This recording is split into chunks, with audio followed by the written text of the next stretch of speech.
There we go. Hello and welcome back, everybody. It is Hunting LATIOS Dynamax Adventure. Right? Come on. Is this one working? I don't know why it takes so long for things to start up sometimes.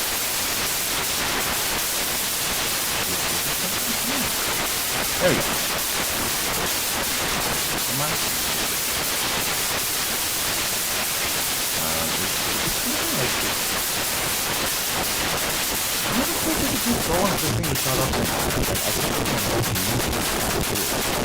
Welcome back, everybody. How are all of you doing? It is time for Hunting Dynamax Adventures with LATIOS. Link code is 1928374. Oh, shoot.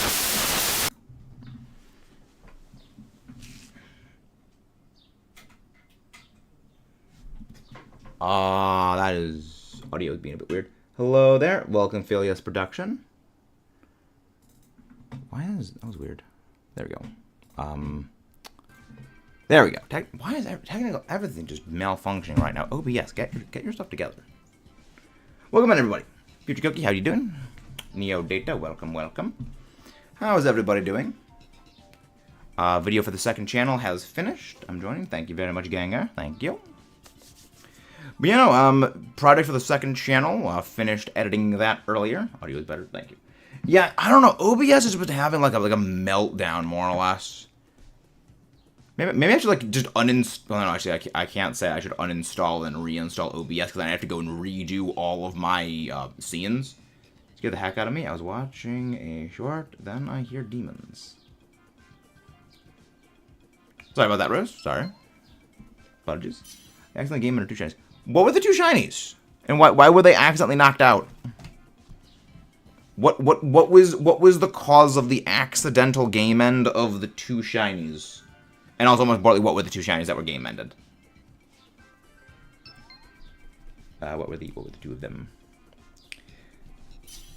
But you know, we are doing well. We are doing well. I listen to music while waiting. Ah, makes sense. Makes sense. But you know, I got projects for that channel. Also, so Neo Data, I have a question for you. When you say you know Godzilla stuff, right? How familiar? I watched Tyler game end a shiny. What shiny was the shiny that was game ended? Got shiny Tropius. Nice. Hello there, Kit. Welcome, welcome, welcome, welcome. Welcome, welcome. I watched something very interesting last night. Apparently, the moon's really far away. What are you? I would need a Terrakion. Wait, he knocked out a shiny Terrakion? Why? Why would you knock out a shiny Terrakion? That thing is annoying to get. That is so many questions right there. How familiar are you with Destroya from Godzilla? How familiar are you with that? How familiar are you with Destroya? I got a couple projects in the works. What did you do, Cloudy? What did you do? Alright, it is just going to be the 3 of us rolling. Remember, if you're in the Dynamax Adventure, make sure you are live on the stream. Make sure that little gray live has a red dot next to it. And we are going for LATIOS. Frostlass? Go for Durant. Please, one of your favorite monsters. Nice, very nice. Well, okay. Well, I mean, technically, ugly monsters would fit in there. Actually, before they're even. Ah, welcome in, Kit. Welcome, welcome. We go for the Tyrantrum. Oh, actually, ooh, a Scavalier. Yes. Yes. Yes. Good picks. Good picks. So it's a funny situation. You got a shiny Cobalion 10 minutes after John, shiny Virizion. 30 later, time encounter Terrakion. Everyone's freaking out. That's amazing. Okay, but why did he knock it out? That's the question I have. Why did he knock out the shiny? Alright, we are going to go Alola Marowak, the Bonehead. Then we're going to go for the Durant. Then we're going to go Vikavolt. Okay, good options. Good options. I am going to take the Bonehead. Frostmoth actually is not a glass cannon. It actually is very specially defensive. because it's got massive special defense naturally, and Ice Scales gives it double special defense. Hello there, Am Clockwork. How are you doing? Come on, the mods, please go grab Clocky's link, please. How are you doing, my friend? Tyler used Gallade and scrolls down to what he thinks is Hypnosis, when really it's a super effective psychic move. He wasn't looking at his encounter, he was looking at the Master Ball in Cobalion. Oh no! Oh, a tragedy struck. I'm not like Electros, I think it's good. I'm not too sure about his powers, but I know Destroy is incredibly durable and tough to tank. Well, it's less Destroy as durable, and more so he can basically just decombine and recombine that repairs all damage. Destroy's got a lot of weird powers. Got a weird abilities. Hate things with my life and interesting. How do you keep injuring yourself, Kaiba? How do you keep doing these things to yourself? It's very, very worrying. It's very worrying. Alright, slowly we chip away. We chip away at this thing.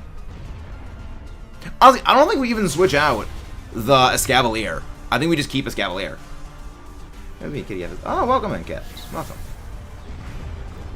I have like 330 Pokemon left from my Pokedex, so nearly halfway. For what Pokedex? Because in order to get the Shiny Charm in every game since Alola, it's only you need 400 Pokemon in total. Got a 5. Nice. It's a very nice game, Trico. Well, not radioactive. Destroya is the only monster to actually not be mutated by radiation. That's insane. We were all the same night and got 5 Swords of Justice Shinies that night. 2 Cobalion, 1 Brazen Tutor. So wait, so he knocked out a Terrakion, and someone else got a Terrakion Shiny like at the same time? That's very weird. Nice. Marowak is not a dinosaur, no. It is... I don't even know what Marowak is. I actually don't know what it is. It's a literal bonehead, is what Marowak is. Not the same time. Well, I know, but like in the same night, that's still pretty intense. It's actually a normal. Yeah, it was the Oxygen Destroyer muted. Destroy is the only one that's actually like muted by chemical means. My hands they move perfectly fine, but my hand is able to move. That's good. Your hand is getting better, Wurmple. That's good to hear. Hello there, Crispy Muffin. How are you doing? With a little boy with a mask. Yeah, I'm taking the man. I'm taking the Marowak. Do you know Bagon? Yes, I do know Bagon. Bagon was supposed to be in one of the movies. Then it was supposed to be in one of the Rebirth of Mothra movies, and then it was in Super Godzilla. Never one of the movies, though. I actually do know about Bagon. Hello there, Shane. Welcome. We're going to go for the Durant. I'm getting a new puppy tomorrow. Nice. Doggos are always good. Good doggo. Very good doggo. Yep, doesn't got 2 shinies for using Cobalion. Some good YouTube shorts from that. Nice. Have we had any Maractus encounters? We have not had any Maractus encounters. We just started up this Dynamax Adventure stream, Artemis Nightshade. We just started up. And if you guys haven't done so already, please don't forget to subscribe for more and leave a like on the stream. Why do you want to know? Projects working on for the second channel. Projects and some more. Many projects. So we're gonna switch out Tyrantrum for Durant. I hate Mokuba. Interesting. I was building Regulation H team earlier. I think nice, very nice. I swap. Yes, swap out the Tyrantrum for the Durant. So I think Worlds wrapped up yesterday, right? I'm fairly certain Regulation. I'm fairly certain Worlds wrapped up yesterday, and I don't think anything was announced for ZA. Is Pokemon on Let me check that. Because I think Worlds is finished. I think. This is in now Latios DA since I got it at nothing. I mean, you can still join in the Latios DA. You just can't catch another Latios. I'm pretty sure everyone is. Well, the thing is, I don't think they even said anything about there being a Legend ZA trailer. Like, I don't think they ever actually specified there was going to be a trailer for the new game. You know, there was going to be any mention of the thing, which... Yeah, they never said that they were going to do anything for it. And I even said, I don't think they will do anything. Yeah, exactly. Like, that's why I don't believe it. The reason why I did not think we were going to get anything related to ZA at Worlds is because of the fiasco that was last year's Worlds. Like, the huge controversy that happened. It would not make any sense for them to put... Well, it wouldn't make sense for two reasons. One of them is... It would not make sense to put a huge announcement for their next game in their Worlds presentation after, again, the fiasco that happened last year. But the big one is most people don't really watch Worlds. You know?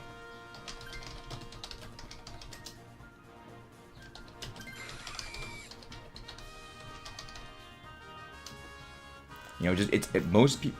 Why do they not believe Fortnite not anymore?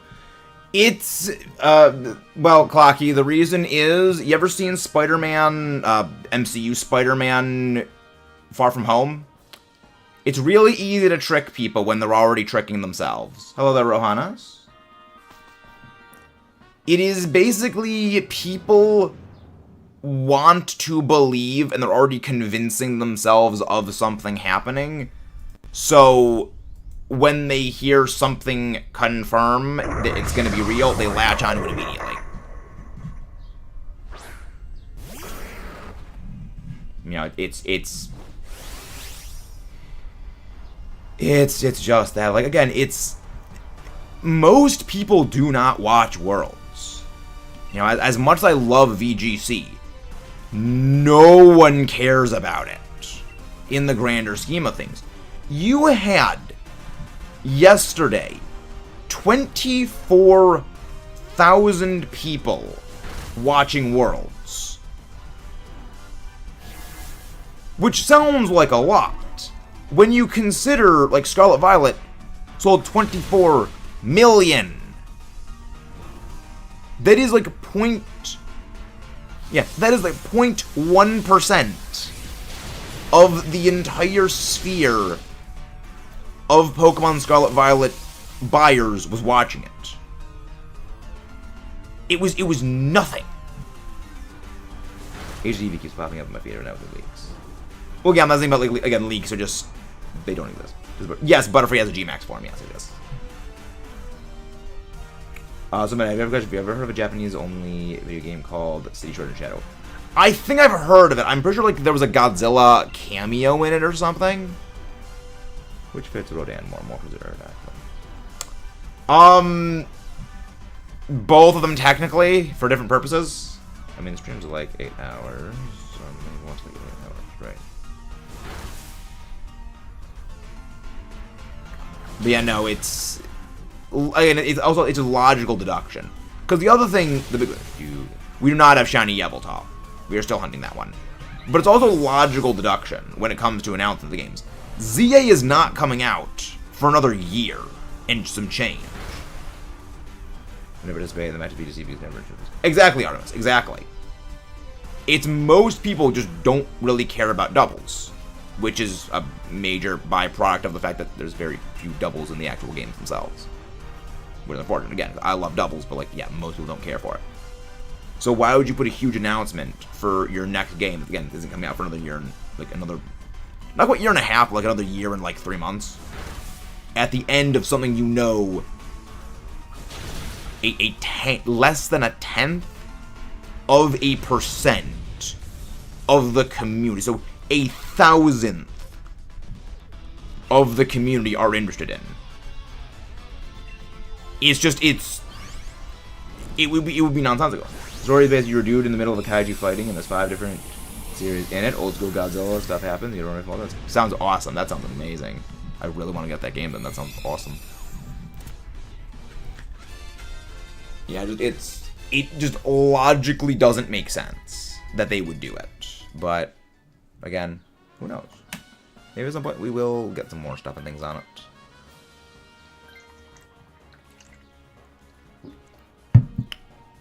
Yeah. Hello, Lemon. I mean, competitive isn't the main focus of Pokemon, just active. Exactly. But the thing is, a lot of people actually do enjoy battling Pokemon, but a lot of people enjoy single battling because that's all they're used to. Because that's what the main stories of the games are all in, basically single battle format. Which, I think if they, again, because you look at the single battle and double battle communities, it's like completely different scales of size. No, you cannot send me anything, Curse Cap, we've been over this before. Whereas if you look again the difference between the singles and the doubles format, it's night and day difference in terms of size. If the games had a lot more double battles in them, there would probably be a significantly larger double battle focused community, or at least people who are interested in watching double battles. We chunk that. Great, good. Again, if you guys haven't done so already, please don't forget to subscribe for more. And leave a like on the stream. Shadowbone. Please defense drop. Dang. I guess we do a good amount of damage, though. We do a good amount of damage. Doing Latios, Shiny Dens from 1.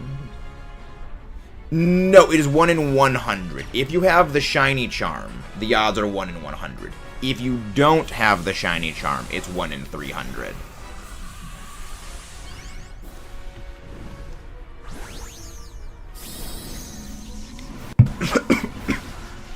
I don't think I will survive another hit, so I'm Dynamaxing. Also, I will do more damage. And now it's gonna be good. It's gonna be good. Shouldn't have a lot to use in defense. How's Fury Cutter a bug type move? Sounds like it's more a fighting move. I have no idea. I have absolutely no idea how or why. I just don't ask questions. You know, let me go look up the Japanese name of Fury Cutter. So I wonder if that would give some insight into the name origins. Alright, let's see. Fury Cutter Pokemon. Let's go. Yes, Fury Cutter is bug. Legendary Ball. Let's go. That is going to be Latios number 29. 29 Latios, done and dusted.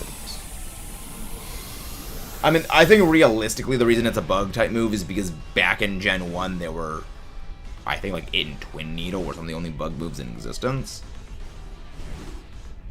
So it was more for bug types to have a move.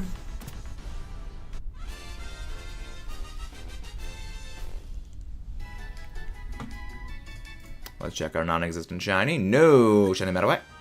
No shiny Durant. No shiny Vikavolt. No shiny Latios. Consecutive Cut is the name of it in Japanese. Trivia. So let's go to trivia, see if that has some insight. Let's see if that has some insight into it. There we go. Let's keep the record of it. All right, let's go again.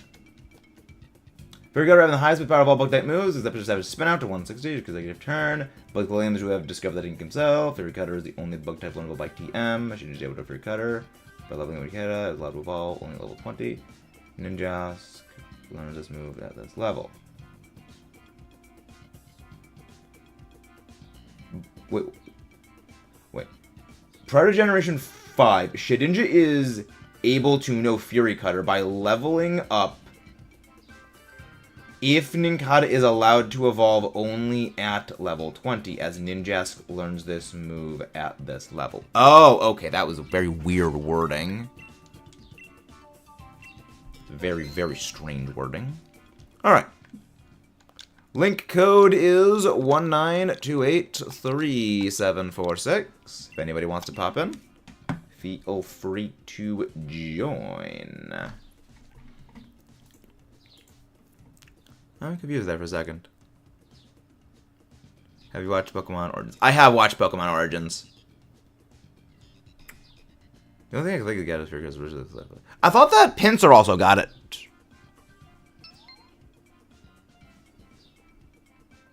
I'm pretty sure Pinsir also could learn it. I mean, like, Pinsir's learn sets... I mean, Pinsir's got a weird learn set. Pinsir is basically a bug fighting type without being part fighting. It's weird. I mean, it's cool, but it's a thing. It's a thing. You know, Pinsir gets it. Pinsir learns it. Your Google account is running out of storage. Nope. Alright, anybody else want to pop in? Again, if you guys haven't done so already, don't forget to subscribe for more and leave a like on the stream. Yeah, I have been debating using a different link code, because 19283746 is easily memorizable for me. However, inputting it is a little bit more annoying. Well, Pinsir is... Yes, Pinsir's not 4 times weak to flying. Correct. But yeah, no, even back in Gen 1, it wasn't part fighting. And I think the main reason it wasn't part fighting back in Gen 1 is just that fighting moves in Gen 1 were kind of garbage. They were really, really bad in Gen 1. Granted, that doesn't really say a whole lot. A lot of moves from Gen 1 really weren't that great because Gen 1 didn't have a lot of move options. Like, your best poison move in Gen 1 was, like, Sludge and Smog. Which, like, 60 base power. Like, I think there were 2 60 base power moves. Right on. Scun Tank? Okay. Pretty good. And thank you very much, whoever just subscribed. Thank you. I think it's appropriate that Mega Pinsir get wings because the beetles have wings on fly. Well, I mean, not all beetles fly. Zoomerl. Yeah, not all beetles are capable of flying. Several of them are actually too big to be able to fly because they have too much armoring on them. They're too heavy.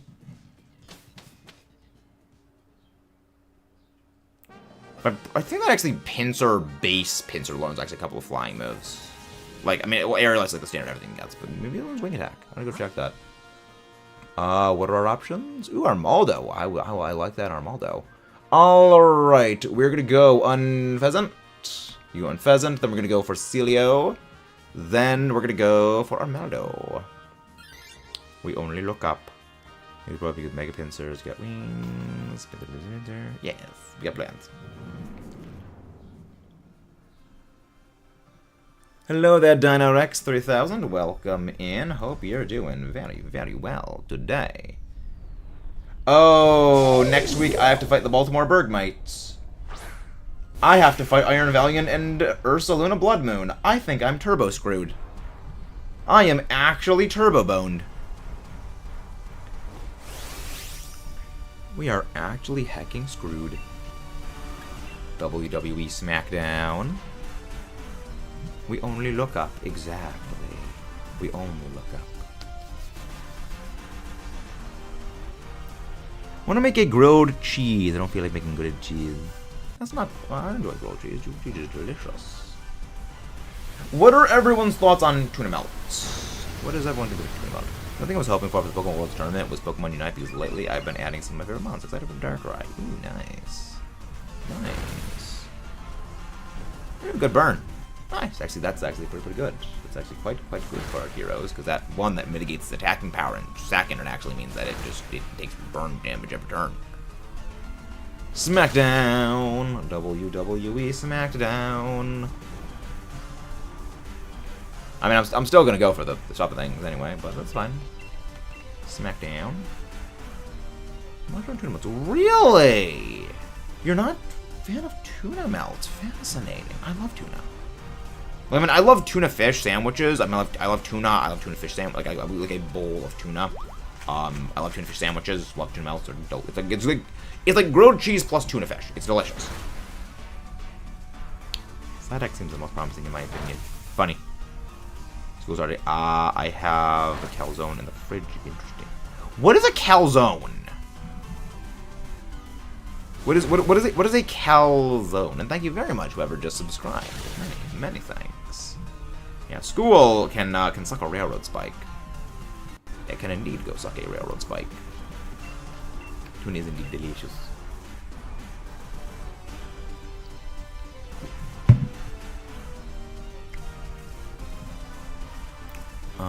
You know, we should be fine, mostly. Mostly. What's the plan? Is it a roll with cream in the middle? Interesting. A pastry. Fascinating. Is it Mexican food? Is that a Mexican thing, or am I thinking of a quesadilla? What about Fiji using your grilled cheese? Cooper cheese is what I put in my grilled cheese. Oi, me metabui. Welcome, Noah. How do you do today? Hope you're doing very, very well. WWE SmackDown. I think SmackDown is the only physical rock move other than a Cellarock that always hits. I mean, other than Rock Terra Blast, but Rock Terra Blast is kind of cheating. Basically, it's a pizza. It's wrapped into itself, and the sauce is for dipping. Cheese in the middle, whatever topping you want. So it's like a pizza burrito in a sense. That's interesting. Calzones are Italian, Mexican is everything. Okay. Thank you very much, whoever just subscribed. It sounds like a pizza burrito in a way. Maybe it's just me, but like it kind of sounds like a pizza burrito. I think I'm more crazy. I have a grilled cheese with American cheese. I mean, I know people who have that. I know people who do that. Yes, pizza burrito, but it is taco size in a few pictures. Interesting. Fascinating. Highly fascinating. I've had a calzone. We're gonna go for the Sealeo. Also get some items. Could be helpful. Yeah. Calzone. Hello there, Jonathan. Do you have the shiny charm? Yes, I do have the shiny charm, and thank you very much, Jonathan. Thank you. That means the world. I can't spell. Trust me, you're not alone. You are not alone, Noah. I also cannot spell. It is a very common skill issue we have. Frick the spelling thing. Exactly. I'll always heck the spelling thing. I'm munching on some mini uranium. Do not consume uranium. Sends the pictures in DMs. Interesting. How much shinies do you have? I have, across all of my games, something in the ballpark of like 800 plus shinies. I don't know the exact number because I have so many of them, but a very significant portion of them, not a very significant, I mean, I'd say like maybe 150 to maybe at most 200 are duplicates. So I've gotten that same shiny before. But I need to go and actually go back and check. Well, full on shiny Stuffle. Nice. I still need to get the shiny Stuffle family. I'm munching on some Latios wings. Why consume the Latios? Do not consume the Latios. Latios is friend. Latios is very friend. Space! Yes, Latios does have wings.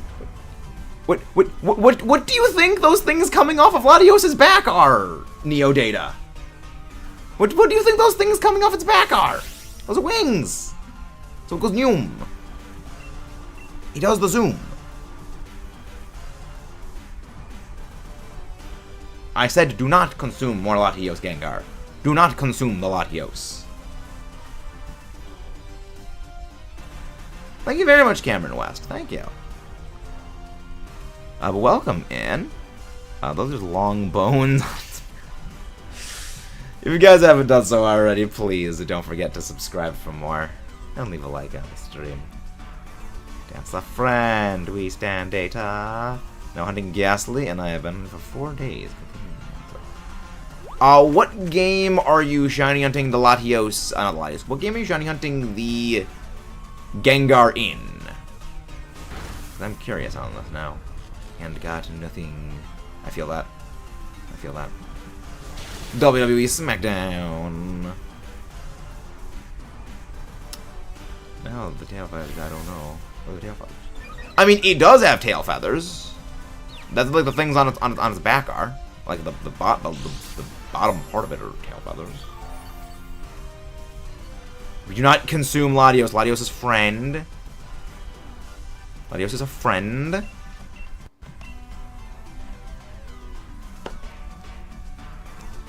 Latios is a very friend.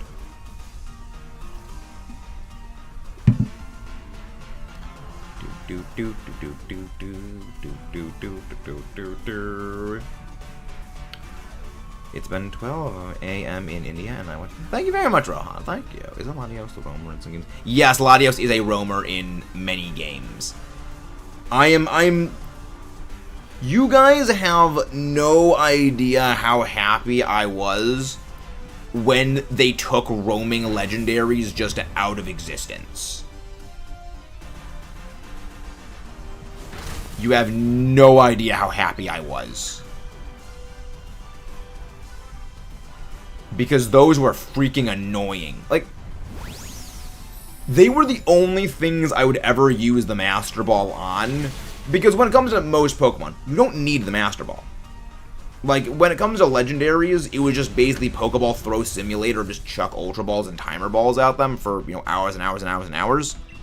And the only one was annoying was them. Oh no, I'll be the first, I'll say. Freaking hate roamers and BSB. Yep. The thing is, Platinum had the most. Platinum, I believe, had 5 roamers. In most games, you only have 1. Gold and Silver had 4. Not 4. 3. Heart Gold, Soul Silver also had 3. Crystal only had 2. But yeah, no, it's roamers were a mistake. They were a very big mistake. What's the bad news, Raphael? That's a Mighty K, almost 100 Shine Legend. Very nice. 5. What the heck was it? Moltres, Zapdos, Articuno, Cresselia, and Mesprit. Those are the 5 Platinum roamers. Yeah. We're going to go for the Armaldo, the rock type. Yeah. As much as I love Platinum. Last night I put ketchup on the pizza. Oh no, why? Like, for as much as I love Platinum, there were a lot of questionable decisions made in that game when it came to building it. Like, yeah. Cursed. Again, 5 roamers, 1 Master Ball. Thankfully, it was the game that introduced the Quick Ball and the Dusk Ball. So, at the very least, there was that. Because the reason they probably had Moltres be a roamer is they had nowhere to stick it as a static encounter. Like, that's the thing about a number of stuff in Pokemon games. If they don't have an actual area to put it in, they will just crowbar it in somehow. I'm just trying to shiny Azumarill. I'm struggling. The best way to get a shiny Azumarill I found is there's one of the places early on in the game where it's just a bunch of Azurill spawns. Make a fairy sandwich by like the little pond where a whole bunch of the Azurill spawn, and then just get nothing but Azurill there. Oh, good. NPC freeze. Nice. Hey, nice, Miss Crazy Games. Very nice. Thank you very much, Miss Crazy Games. Thank you. Got a shiny Bird Warrior, Lechonk, Flower Necklace. Bird Warrior. Corviknight? What, start? Well, remember, Stark Mountain is where you have Heatran. Heatran already has a monopoly on Stark Mountain real estate.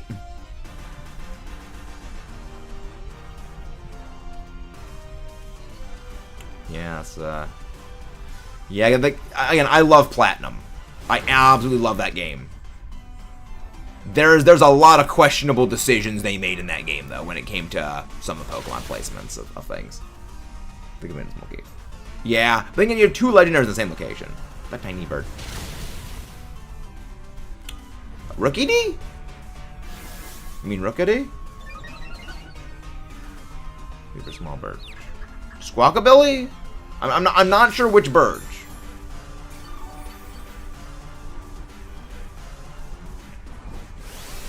Again, if you guys haven't done so already, don't forget to subscribe for more and leave a like on the stream. It is the best way to help support the channel out. But yeah, I know there was... might have you ever gone and grabbed another elective? I appreciate the thought, but just me as me, Miss Crazy Games would probably be best. Wikipedia, whatever, I can't spell. Yeah, Pokemon names are annoying to spell. They're annoying to spell. Yeah, no, if Miss Crazy Games, just send me like a DM on Discord for like more details. Probably be easier to talk that way. Probably easier to talk that way. Yeah. I wonder what's gonna happen though. It's gonna be fun. No. Noah, please do not do that.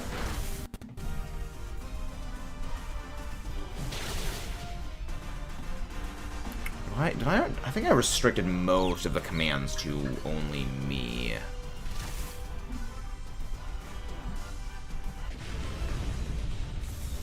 Five roamers, they wanted us to rerun Sinnoh 5 times, didn't they? Yep. I've said before, Noah. Hey, Pokemon trainer. I just remembered Monster Hunter trailers tomorrow for a while. Is he gonna get a new expansion or something? I'm not the most familiar with Monster Hunter. I know of it. I know it's made by Capcom. But I don't know like the specifics. Thank you very much, whoever just subscribed. It probably just took itself out with confusion damage. Wonder Wild is the game. Oh, upcoming game. Okay. Okay. Again, I'm not the most in the know on a lot of games. I want to get better at that. So that's a bit of a skill issue on my part. Subscribe to the channel. Thank you very much, Jonathan. Also, we have a second channel where we talk about Godzilla and other movie-related discussion videos called Max Allo. Got a new video coming out tomorrow. If you like the new monster designs, Fist Frog. I've never played Monster Hunter. I want to at some point, though. Again, it's at some point we plan to suffer things with that. At some point, we plan to.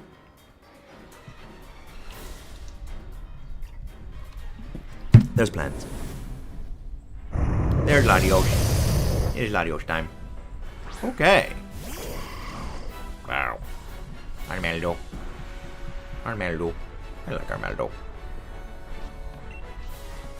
I do like how the little armor things on its scythe things kind of like they go up and down. I like that. It's got a shiny Metagross. Nice, Mason. Very nice. Latios taco, Latios pizza, Latios wrap, Latios chicken, Latios hot dog. Do not consume the Latios. Latios' friend. Latios' friend. Zen headbutt go bonk. Good, no flinch. Hopefully we don't get flinched. Good, no flinch, good. A lot of players suggest Monster Hunter World because of the first game to have story and good DLC. Interesting. Yeah, again, I've heard good things about Monster Hunter. I've heard very, very good things about it.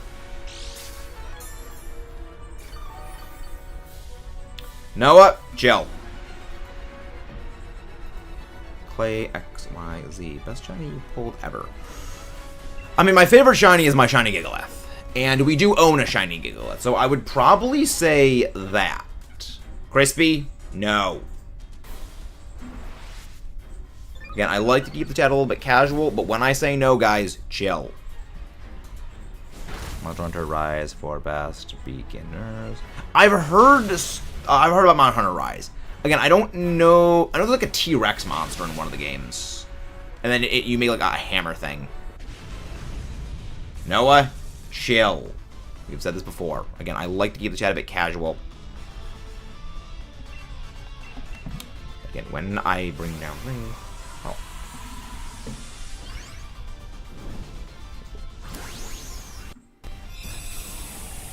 There we go.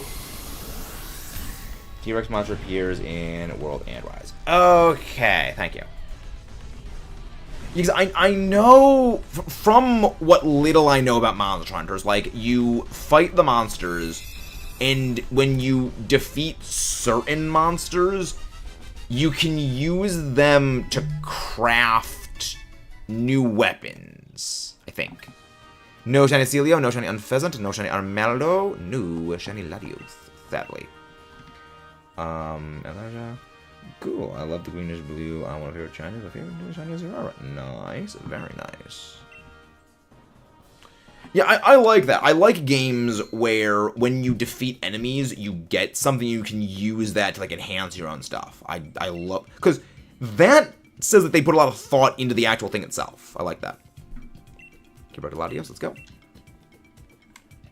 If anybody wants to join in, feel free to pop in. Thank you very much, whoever just subscribed. Almost all the armor is awesome. Nice. Noah, what have we said about the caps before?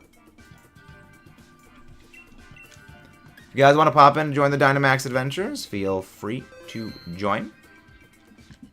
Link code is 19283746. There we go. I think the world would be more your speed because there's a kaiju in it. We've been over this about megas in the past, Noah. Saying certain things need to be added is a very, very good way to make things toxic. Noah, what have we said about the eating stuff? We have said many times. 1 minute timeout. I have never played Power World, unfortunately, Clay. My computer would just explode into flames if I tried. It's just not strong enough. Who is Normie? Who is Normie? Who has just joined in? We like to we like to know who everyone is so we can coordinate things a lot easier.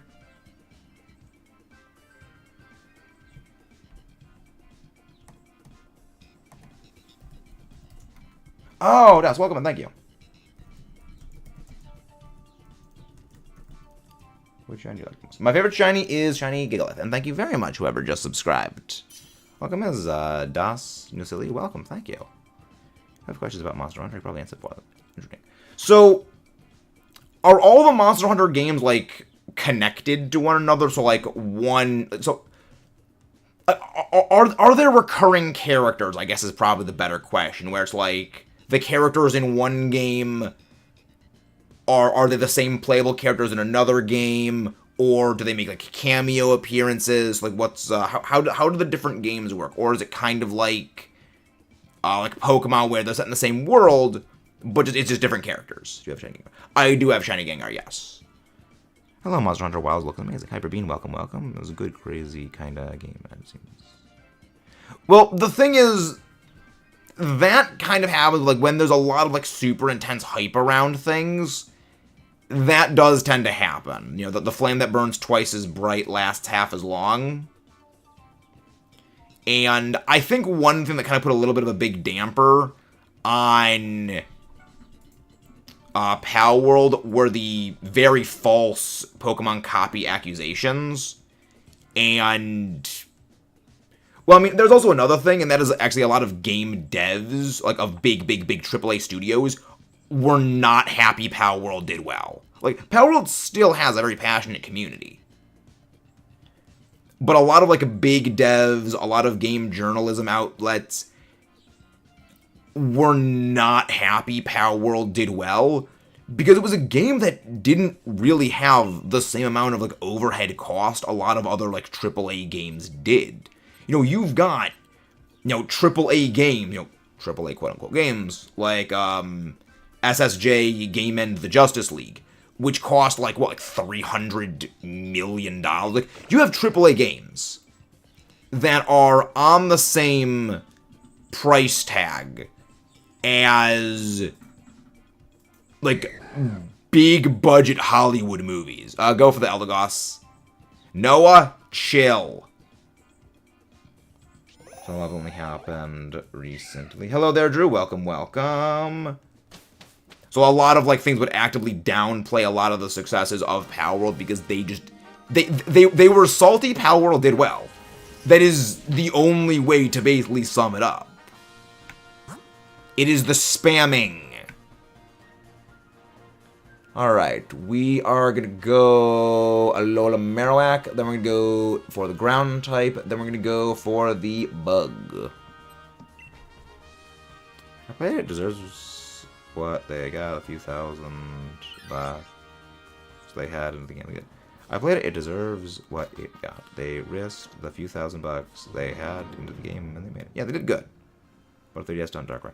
Can you shiny out Darkrai on the 3DS? Yeah, Power World did succeed. Like, Power World more than succeeded. Like, Power World did extremely well.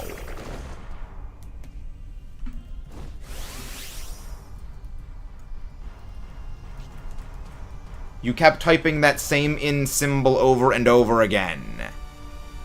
Which, I know what that is supposed to be. That's not supposed to be Metagross. Platinum and NDS shenanigans. NDS? What's NDS?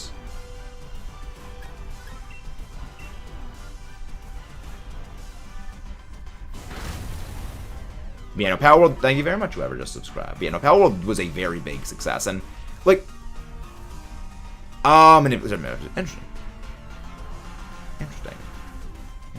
I'm just looking at that. What was I gonna say? Alright, Power World, right. Like, there's nothing wrong with liking both Power World and Pokemon. Like, it's like liking Pokemon, liking Yu-Gi-Oh, liking Bakugan, liking Fossil Fighters. They're not mutually exclusive. Like, same as like liking Godzilla and Gamera and Pacific Rim. They're not mutually exclusive things. I've got a Power, honestly, I didn't see much to it. The one issue of Power World, I would say, is the game was very, very intensive for a PC to have to run. So that, I think, is also a thing that holds the game back. It's like Ark Survival. It's very, very intensive PC requirements that not a lot of people have. And, you know, especially when it comes to streaming and content creation, that's also a big limitation, because you need to be able to run the game itself and the streaming software and the recording software. I mean, streaming is a lot more intensive on a PC than recording is.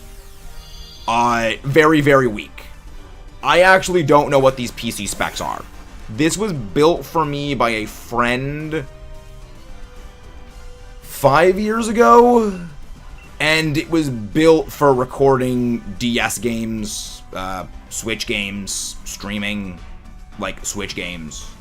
It was not built for, like, Xbox, PlayStation. It was never built for that. Same argument as Pokemon versus Digimon. Exactly. Well, I mean, again, there's nothing wrong with liking both Digimon and liking Pokemon. Like, they're both good. Like, they both have their own appeal. Again, you can like both of them at the same time, and neither one is definitively better than the other. It's like, it's the same way I am actually within Godzilla things. Like, I might like Monster vs. Godzilla a lot. I might not like some other incarnations of Godzilla nearly as much. But so long as we are all still respectful of one another with our respective enjoyments of respective parts of the series, there's no problem. Again, we like different things for different reasons, and that's fine. The Marowak does have, like, an intensive vendetta against the Roselia.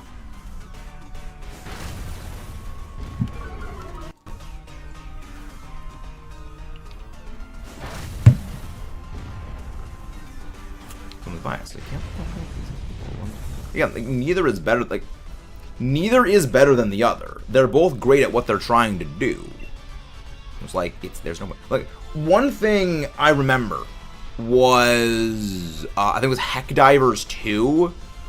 When that game came out, someone made a thing like saying, "Oh yeah, Heck Divers 2 better than Halo Infinite," and the devs of Heck Divers 2 replied to the guy saying, you know, neither game is better. Why can't, you know, is there any reason people can't enjoy both of them?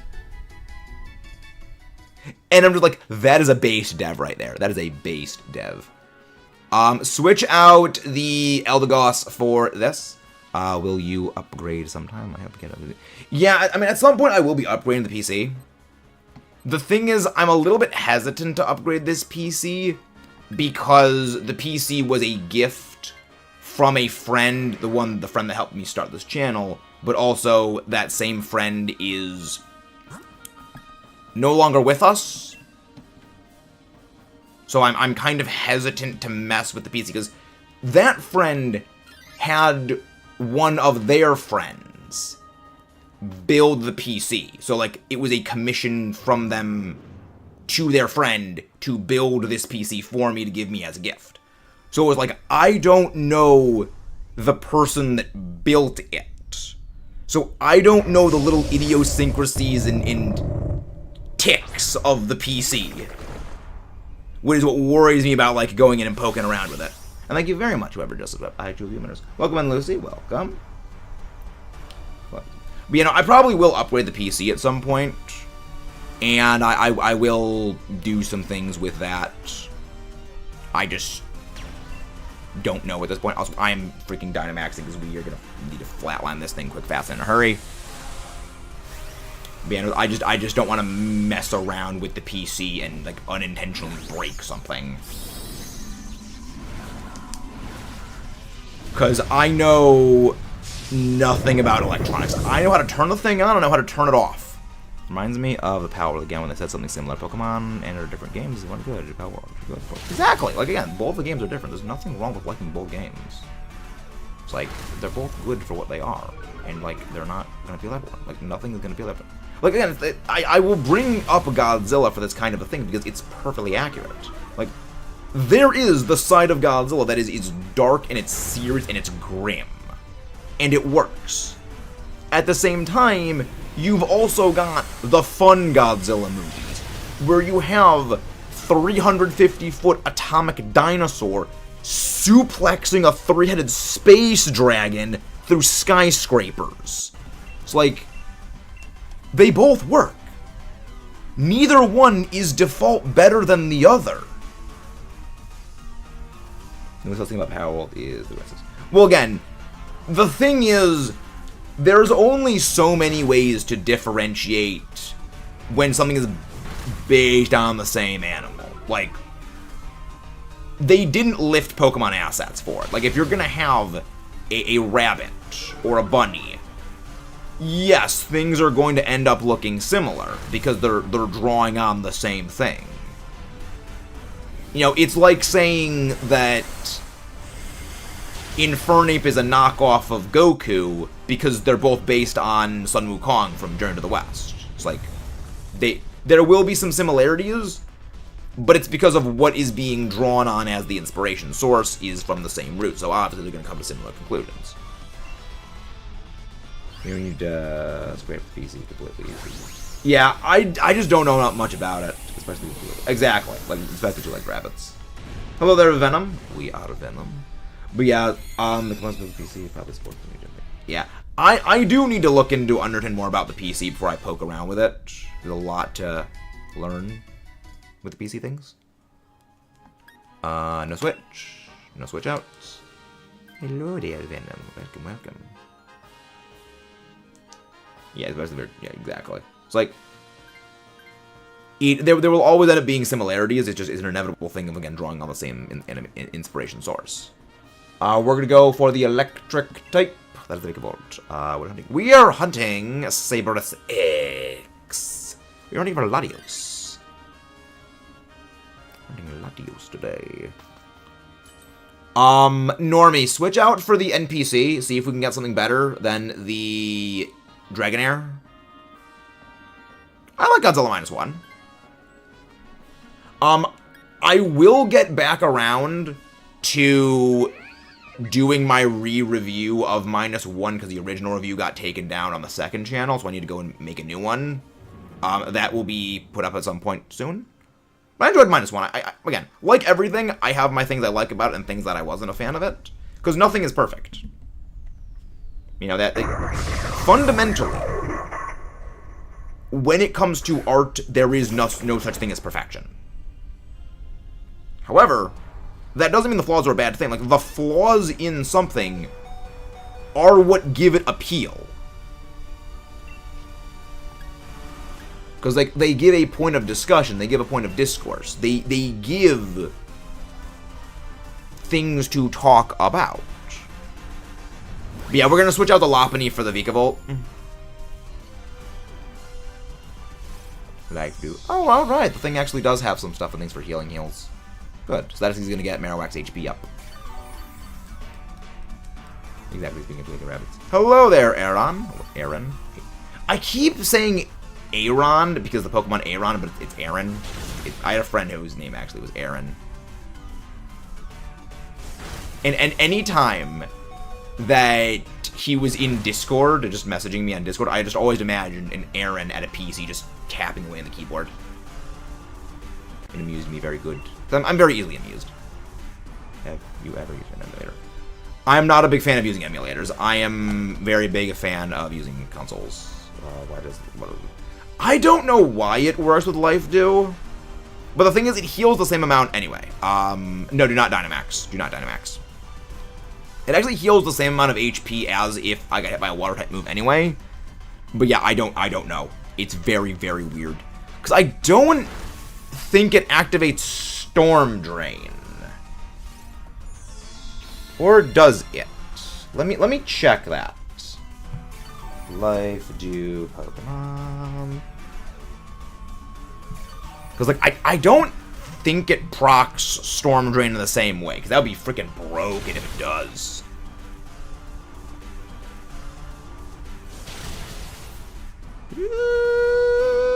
Damage.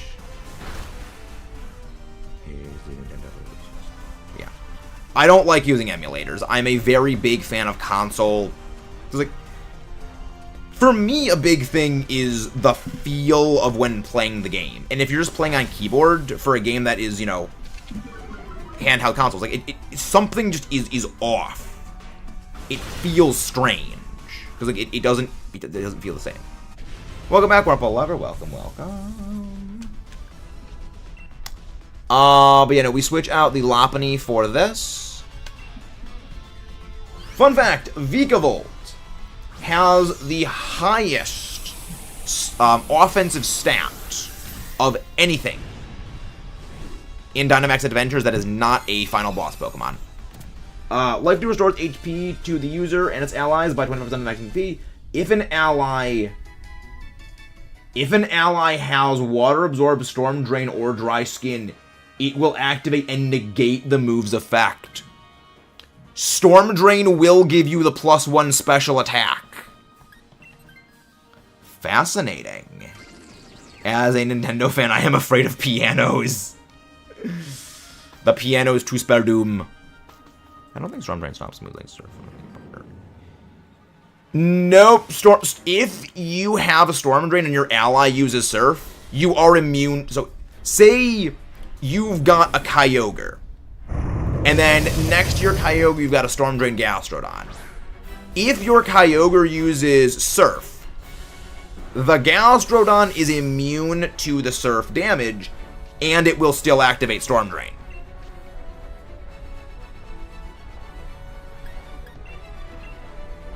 Yeah, the Nintendo fan. I love when the piano starts. I love piano music.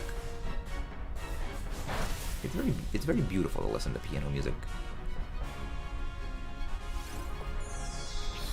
You know, if the user of a water spread move has Storm Drain, it doesn't stop it from hitting its own ally.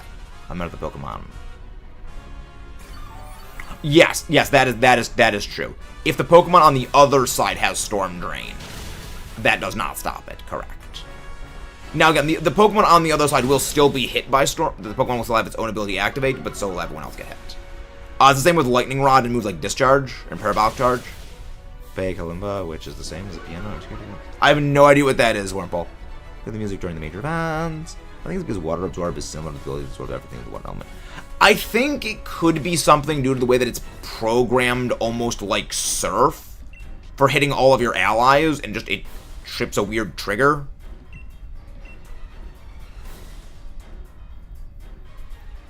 Because I believe, thank you very much, whoever just subscribed. Because I believe there are some move that would bypass it. Actually, let me chat. Let me think about that, actually. Well, yeah, no, moves like Thunder Wave do activate Lightning Rod and Volt Absorb. Because the thing is, there's no... I don't think Sand Attack activates Earth Eater. Everything is just hardline slapping that freaking Roselia. Earth. Does Earth Eater activate for Sand Attack? Because now you've got me thinking, am I insane to think that's super pumped every time I hear the first notes? I also love the first notes of Cynthia's theme. Only Mold Breaker and similar abilities work on them.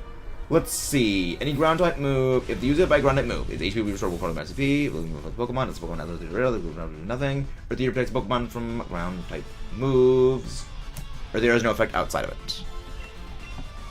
I gotta know if Sand Attack works. Because I know Sand Attack hits flying Pokemon and Pokemon with Levitate.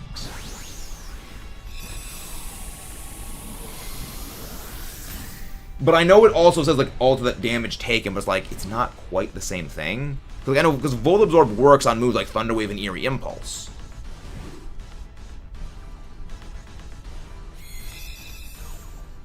Like, does Volt Absorb works on Eerie Impulse, right?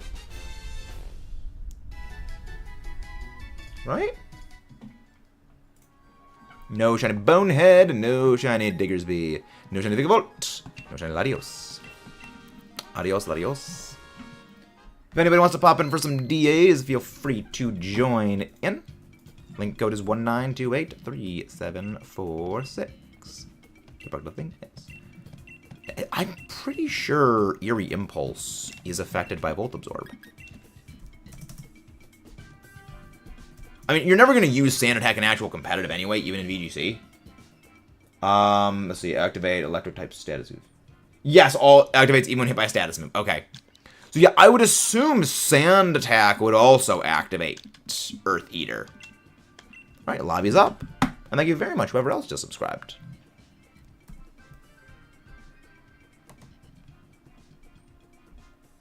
Yeah, I'd assume that's an interesting thing. I love Earthworm. Earthworm amuses me. And we need more funny Pokemon like Earthworm and Cramorant. We need the funny guys. We need the funny ones. Let's see. Ah, yes, I'm going to throw sand. Pocket sand! Ha! Which can follow. It's really cool. Have the beautiful type correctly. As even nine. My little brand. Tuning process is just hammered on the keys. Interesting. Interesting.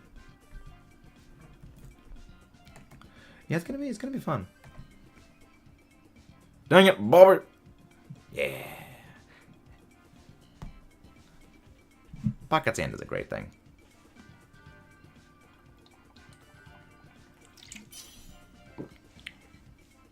Again, if anybody wants to pop in, feel free to join.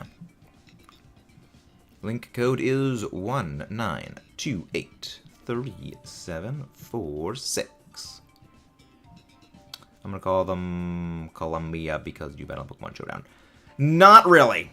Pokemon Showdown is a battle simulator, and most of my battling is VGC, which VGC battling, well, or Draft League. It's either VGC or Draft League. And VGC is best of 3, and Showdown is generally a best of 1 format. Who's Daniela? Which best of 1 and best of 3, you wouldn't think that they change a whole lot, but a best of 3 format and a best of 1 format, the way you will set up Pokemon does very heavily differ. So it doesn't really give the same level of, you know, perfect, not necessarily perfect, like it doesn't give the same level of feedback, which is important for Battle Simulator. Unless, like, you're coordinating with a friend to test out certain strategies, which, again, is most what I would use it for. But it does. Yes, it does have the formats, but it doesn't have the best of 3 reliably. I know that there is a best of 3 setting where it's like there is VGC best of 1, VGC best of 3, which I think they added in Scarlet Violet. But I haven't really experienced too much with that. Ooh, good. Good Shinonic. Go for the Araquanid next. Yeah, I have used it a bit for testing things out. Go for the Cofagrigus. Go for the Indeedee. Who is Daniela? The one rule we have in Dynamax Adventures is to wait for our instructions before we do anything. So please wait before making the decisions. In Platinum, Cynthia's Togekiss has Hustle. Strange as Bugby says no. Yes! Yeah. Neo, I actually mentioned that in my difficulty analysis series for when we got to the Sinnoh games, that her team is garbage. We're going to go for the Fairy type, and then we're going to go for the Golurk. Yeah, they added the BF3 and Scale. Okay. I had a feeling they did. Yeah, I mentioned that because her whole team... Well, not her whole team. Well, yeah, her whole team other than Garchomp. Her whole team other than the Garchomp are generally consistent of Pokemon that are quite good competitively, or at least seen as quite good competitively. However, all of them, sans the Garchomp, do lack the qualities that made them good competitively. Lucario, it was its grab bag of moves. You didn't know if it was going to be Scarf, going to be Spec, going to be Band, set up Swords Dance, Extreme Takedown. You just simply didn't know. Also, it was great at just shrugging off things, namely Stealth Rocks and Toxic Spikes, which just are not at play against Cynthia. Galastrodon was not good in Gen 4. As much as I love Galastrodon, it was garbage. It was only starting to be good in Gen 5 when it got Storm Drain got buffed and Scald was added. Milotic, without a Flame Orb and effort value investment, does heavily struggle. Rose Rage was a great Toxic Spiker and a Grass Whistle user, but hers doesn't have that. And Spiritomb was just bad. For a Pokemon that does not have a weakness, it doesn't realistically matter if you don't have a weakness if your stats are kind of not good. That's the reason why Sableye wasn't really that good until it got Prankster. Yes, I do have XD Gale of Darkness and Coliseum. Well, no, Coliseum was the first one. Gale of Darkness was the sequel. I actually have my copies of it over in the corner. Love those games. I mean, her team is powerful. The thing is, well, the thing is, they're not really all that powerful. Again, it's really just the Garchomp.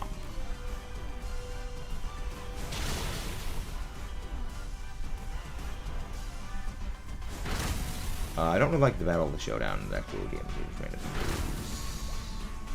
I mean, you can set the Showdown thing to have the 3D models.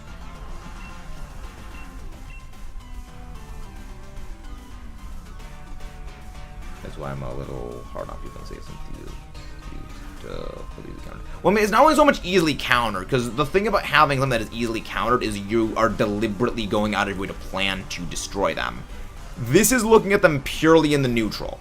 Not a favorable, not an unfavorable matchup. Just the Pokemon on their own. Vivolo is basically Cynthia's copy-paste. Not quite, but sort of, kind of. The thing that's helped with Cynthia's as well. Yeah, the Giratina was just cheating, which I find hilarious. But yeah, no, that's one of the reasons why, like, a difficulty application of Pokemon, you need to look at everything regardless of what team you are using and just look at the individual Pokemon themselves. Do their stats line up with what their moves are? And do they have, like, a good ability? Do they have a good loadout for what they are? And a lot of the time they don't have this. Which is one of the reasons why I was planning on sort of, like, doing a revisiting of that series, going over who actually is the most difficult champion or champion stand in Pokemon. Isn't Cynthia got the face to Bolo? Meta-contextually, Cynthia did come first, but in chronology, in-game lore, Volo did technically also come first. So yes, it's a chicken or the egg situation. Switch out the Cofagrigus for the Comfey. Did I play the regional this year? I did not play in a regional this year, no. I did play in a regional back in 2019. What? Played regional for me. Just one regional. It was fun. I enjoyed it. We're going to be going for the Golurk. You say we're going for the Golurk. I do love the Golurk. We are going to switch out the Indeedee for the Golurk.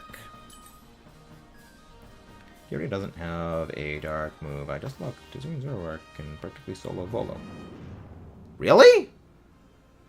Well, I disagree on the practically solo Volo, because that kind of goes in the whole Spirit Tomb thing, where it might have a weakness, but Hisuian Zoro's stats are garbo trash, defensively.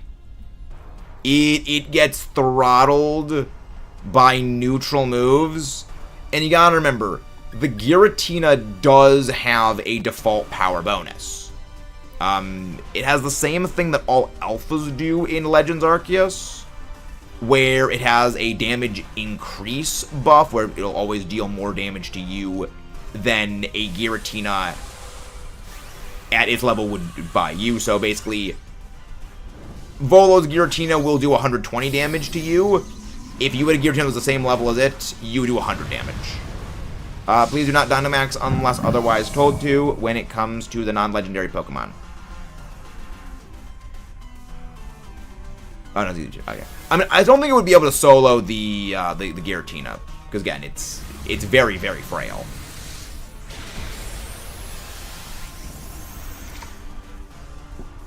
Does Marowak just get demolished, right? Yes, that's what I was getting at. The Giratina does increase damage to everything you have. It also takes reduced damage from everything you have. So, the lack of a weakness doesn't realistically matter. Because again, it's paper thin. Now, technically, well, yeah, but again, Zoroark is paper thin. It'll still take a heck of a lot of damage from that. Oh, never mind, not Dynamax. Please do not Dynamax your whale. Welcome in, Redstone Bliss. Welcome. Also, only go for attacking moves unless otherwise specified. Please only go for attacking moves.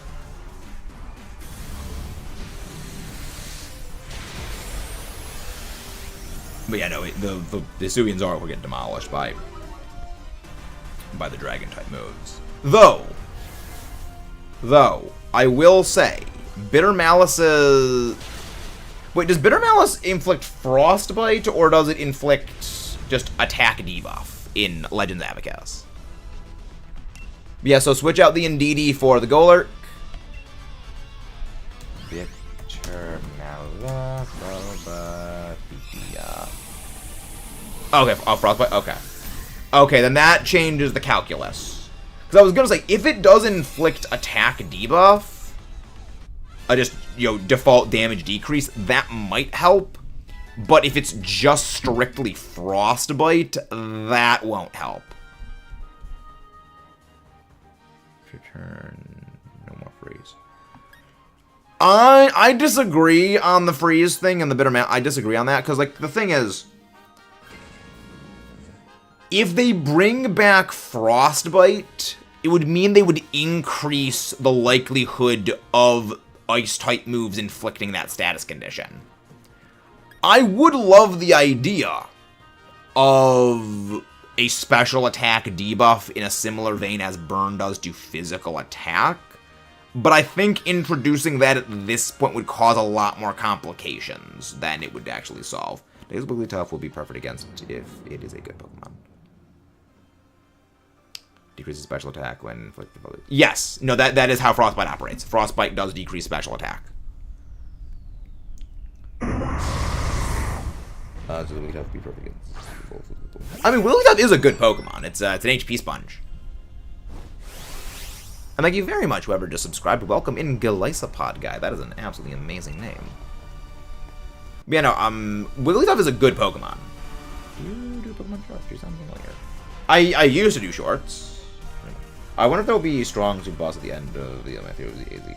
I don't think so, because the thing is, I mean, maybe, but the whole point of AZ at the end of XY was... No, not Dynamax. The whole point of AZ at the end of XY was like it was the first time he actually battled someone. So I don't quite think that he would do that. Comfey, use after you on the Golurk. Golurk go for Focus Punch. If I remember correctly, after you will make Focus Punch go off immediately, and we don't need to deal with the possible Dunsparcy Boy using a move on it, and I got frozen. What is the alternative to Animal Crossing? That's what I mean, I would be surprised if that's not the case. If they... I would be surprised if ZA is not City Planning Sim. Nope, we did not get the Yveltal. We did not acquire the Yveltal yet. Is Steel Spikes or Capilano? Is that still... What do you mean, Clay? Does Giratina have Earth Power and Aura Sphere, or Wigglytuff with more bulky? You know, Wigglytuff is very bulky. Wigglytuff's an HP sponge. Its defenses are not the highest, but its HP is stellar. It is very, very good at taking hits. Yeah, we're still frozen. Yeah, it is very good at taking hits. Yeah, I actually used Wigglytuff in a draft league before. But I mean, also gotta remember, Giratina does not have high offensive stats. Now, yes, it does have a damage increasing buff. However, the difference between it and something like Hisuian Zoroark is Hisuian Zoroark is paper thin. Wigglytuff is quite bulky. Though I don't remember if Wigglytuff is actually in Legends Arceus. Bring back Steel Spikes of Caparaja, 1G max move would be good. Debuff scary. I mean, I would honestly rather no more entry hazards. As much as I do love Steel type, I don't want more entry hazards to be in the game. I think that we have too many hazards as is. Nobody switches out. It would be good against Fairy, but again, we have too many entry hazards as is, I would say. Dynamax LATIOS, Bug works on lunge. I can't remember if it works on Fish Predator or not. Yes, that does work. Yes, it does work that way. How you doing, Kit? Welcome, welcome. What's up? How you doing? Hope you're doing well. I was wondering if you'll get Pokemon. I mean, I have a feeling what they're gonna do with ZA is it's going to be that Pokemon are, you need to acquire Pokemon to do tasks around Lumio City. So it was like, oh, we're gonna be rebuilding, you know, Yellow Square of Lumio City. We need 2 Machamp, a Pangoro, a Trevenant, and I don't know, a Conkeldurr. I think. I mean, ideally the Dynamax is the Golurk, if the Golurk can Dynamax. No, I do not want any Megas. I am not a very big fan of Mega Evolutions at all. So, I would actually be far happier if we don't get Megas. Again, maybe. Again, I don't know. I think it's going to be a city building sim, but again, we just don't know about the game yet. There are simply too many unknowns when it comes to ZA. I agree Fairy is too OP, Clay. I would 100% agree on that. Plot twist, Mega ZA was the first one to build buildings. Well, I mean, this is, you're rebuilding Lumio City. You gotta remember, in Kalos, there's been civilization for, at bare minimum, 3,000 plus years. Honestly, implied to be well longer than 3,000 years. And this game is set in, like, the 1860s. Well, even if we do get Megas, it'll probably won't be affecting competitive because of the game. Well, I would agree, Clay, but it would set a very worrying precedent. Because if they bring the Megas back for ZA, and then they take Megas out for Gen 10, you will get the same community, highly aggressive, human circulatory system spilling, violent confrontation. I have to use those words because otherwise the algorithm is going to dock me.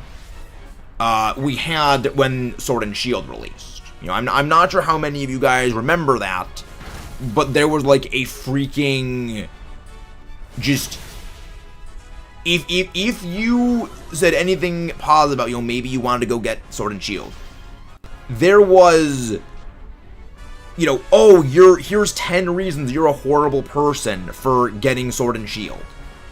You know, it was nothing but unbridled hostility, and a large part of that was because people were not happy Megas were removed. They wanted their Megas back, and nostalgia is a lot like a highly addictive substance. When it's taken away, you go through withdrawal and you become aggressive. If they re-add Megas for ZA and then they just take them out immediately for Gen 10, it is going to be redoing that same exact thing over again. It's going to make a lot more community infighting, and it's going to be worse than it was when Sword and Shield happened. Now, the other side of that coin is they do add Megas, and they don't remove them. At which point, you have competitive being infested with Megas and super mechanics, which also brings in a worrying precedent of, will Gen 10 have its own super mechanic? Will it have Megas and a super mechanic as well? Will it bring back all the super mechanics? It sets this very worrying precedent. Now, the ideal solution is assuming they do have Megas in ZA, and they bring Megas into Gen 10. They simply bar all super mechanics from competitive battling. They exist purely in story single-player mode, and, like, battling between friends. But when it comes to, like, official ranked formats, all super mechanics are banned. That is the ideal way of doing things. However, that is still going to cause a lot of conflict with people like, well, why can't I use my Mega Charizard in competitive? I want to use it. It's not going to be perfect. Again, like, I mean, in my opinion, like, the most perfect solution would be no Megas in ZA, so no Mega worry about Gen 10. But you're going to have a lot of people who are going to be upset about ZA and upset about Gen 10 for not bringing back Megas. So again, there's none of the 4 scenarios where anything goes well. And again, a large part of that is because Game Freak leaned too heavily into fan service and nostalgia for that. They do only have themselves to blame, but also this is the community basically acting like a bunch of younglings that really just need to grow up and let go of things. Super Mega Ultra Z Mega Terrifier Charizard Apex Flame Orb. Yes, basically. More or less. It'll be hard to keep track of both games of the games, leaving one out sparks right. Exactly. Exactly, Crispy. Like, that's the reason I say Mega Evolution was a bad idea. Because it created this quite literal arms race, both in the competitive scene, but also when it came to the games themselves, of we need to add a super mechanic, we need to add a super mechanic, we need to add a super mechanic. Instead of, like, because the thing that shows, people actually would be entirely okay with no super mechanics. Gen 8, there was one VGC regulation rule set. I think it was Series 7. It was Series 7 or Series 6. Sword and Shield. No Dynamaxing. It was just straight up battling. And everybody loved it. People were complaining when the next format came out and it brought back Dynamaxing. So it's like, people would rather a format where there's no super mechanics. Something might happen and upgrade something to be stronger or normal, keep the strong orb. Maybe one day they'll make Legends Gen 8, Gen 7, and Gen 9. We get Terra DMAX moves come back with the old van. We got to battle with gimmicks. I think there's better things. Yes, they are based on fighter jets. Wait, I like the gimmicks, but just pure battling. Yes, like the gimmicks work in the realm of like the anime and in like a narrative sense for a story. They don't work for gameplay, is kind of the thing. Yeah, like it's just, you know, battling and just battle simplicity, I think, is the best way of doing things. Also, if you guys haven't done so already, please don't forget to subscribe for more and leave a like on the stream. But yeah, no,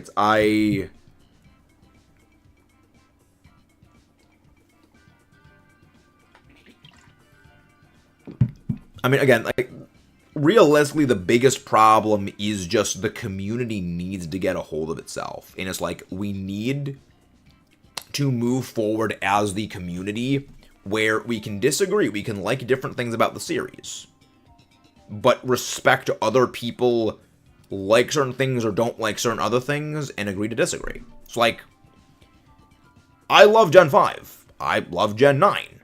I don't care for Gen 1. I don't care for Gen 6. However, I'm not going to go berate someone who likes Gen 1 or likes Gen 6 because they like this. Again, we like different things for different reasons. It's like, we need to go back to being able to be respectful of that. Hello there, Shaker DOS 2028, welcome. But it was good in the Let's Go games. Well, in the Let's Go games, that was a bit of a separate thing. The Let's Go games were... They were side games. Like, again, in something like that, they work, because there was no, like, official battling system. You know, that was basically just you and your friends messing around, which that's good. Again, that's the ideal way of doing super mechanics, where it's limited to you and your friends just messing around and having fun, but not in official ranked battling format. So again, like, Let's Go is a perfect example of that.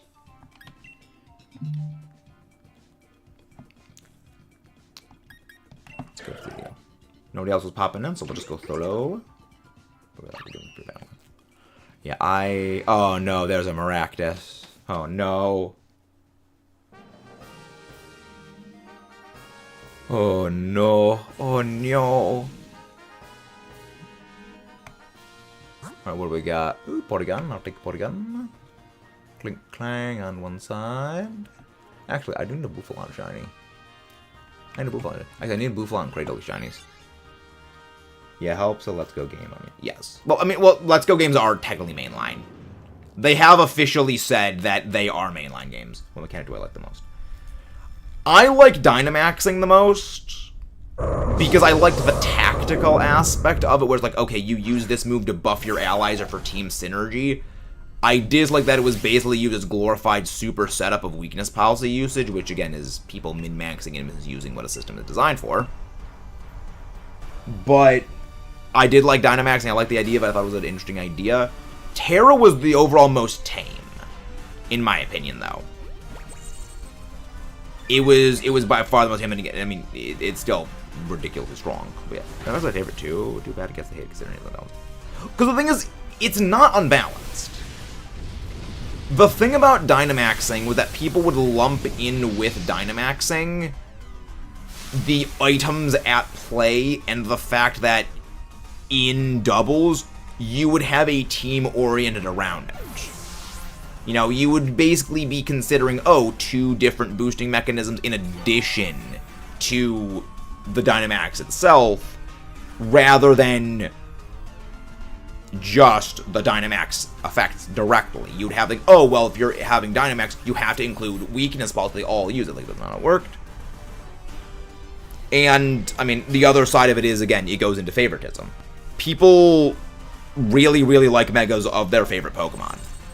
People are not going to say Megas were overpowered and were a problem. Well, people are not going to say Megas were overpowered because being overpowered has this connotation of it is bad. And people are like, well, I'm not going to say that, you know, Mega Charizard's overpowered because that means I like something that's bad. It's like, no. We love overpowered stuff because they're fun. Like, my favorite part of Transformers Fall of Cybertron is when you're playing as Grimlock. Because he is absolutely overpowered. He has 5 times the health of a normal character, and you are just bulldozing through his levels of the game in a third-person shooty game. He is a character who uses exclusively melee sword and shield. And you bulldoze his levels of the game because you're so overpowered. That's the point. It's a pure power trip, and it's fun. And there is nothing wrong with that.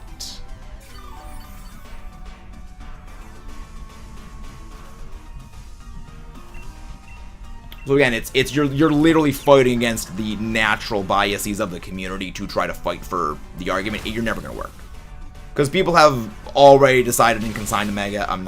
People have already consigned Dynamaxing to the bin of overpowered badness. You can't change that. You're never going to change people's opinions. Because I originally had a video that was going to be going over this whole thing, but I didn't make it for 2 reasons. Well, technically 3 reasons. I didn't make it for 2 of the reasons. One of them was the video was going to be massive. It was going to be like 3-4 hours long. And the second part was that I realized with the community, you can't reason with them. That people have already hardened themselves into what mechanic is good and what is bad, not even really based on whether it's balanced or not. They've hardened themselves into those mentalities because they just like them. Balance is really not even a factor. And then the third reason was I just knew I did not have the editing chops for it. Which mechanic was worse in your opinion? Mega Evolutions, in my opinion, was the worst.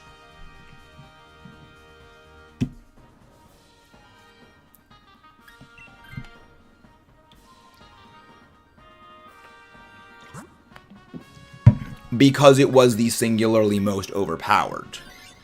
A lot of people can lay criticisms on Dynamaxes for the speed boost you get from Max Airstream. I would disagree on that in saying, yes, you could boost your speed with Max Airstream. But when a Mega Evolution gained a speed boost, it didn't need to use an attack to do so. And it gained other auxiliary boosts in addition to that. You don't need a 50% speed boost the vast majority of time when it comes to Pokemon.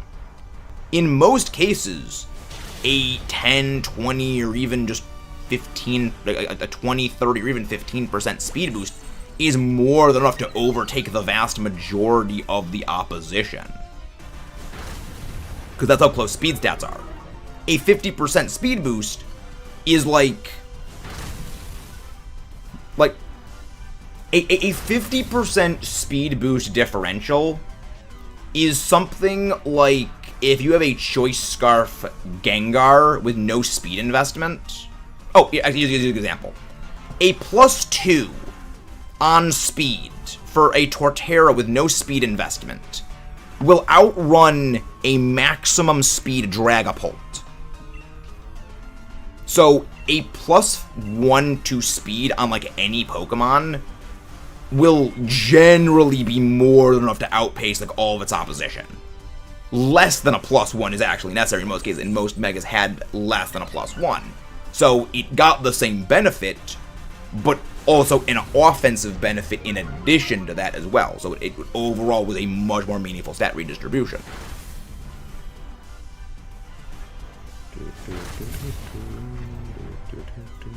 One thing I do is for the reason why I was really my writing of the OP characters is I'm a manager to make a balance of both. Well, again, when it comes to stories and narrative, OP characters are kind of a bit of a different thing. When it comes to gaming, that's a bit more of a dicey thing. Because again, when it comes to gaming, especially when it comes to like single player games, that's perfectly fine. Overpowered stuff is absolutely perfectly fine. When you have a competitive scene of it, that's when it becomes dangerous, and that's when it was a problem. Thank you very much, Furious Web. Thank you very much. Eyes to beam you. Thank you very much for that.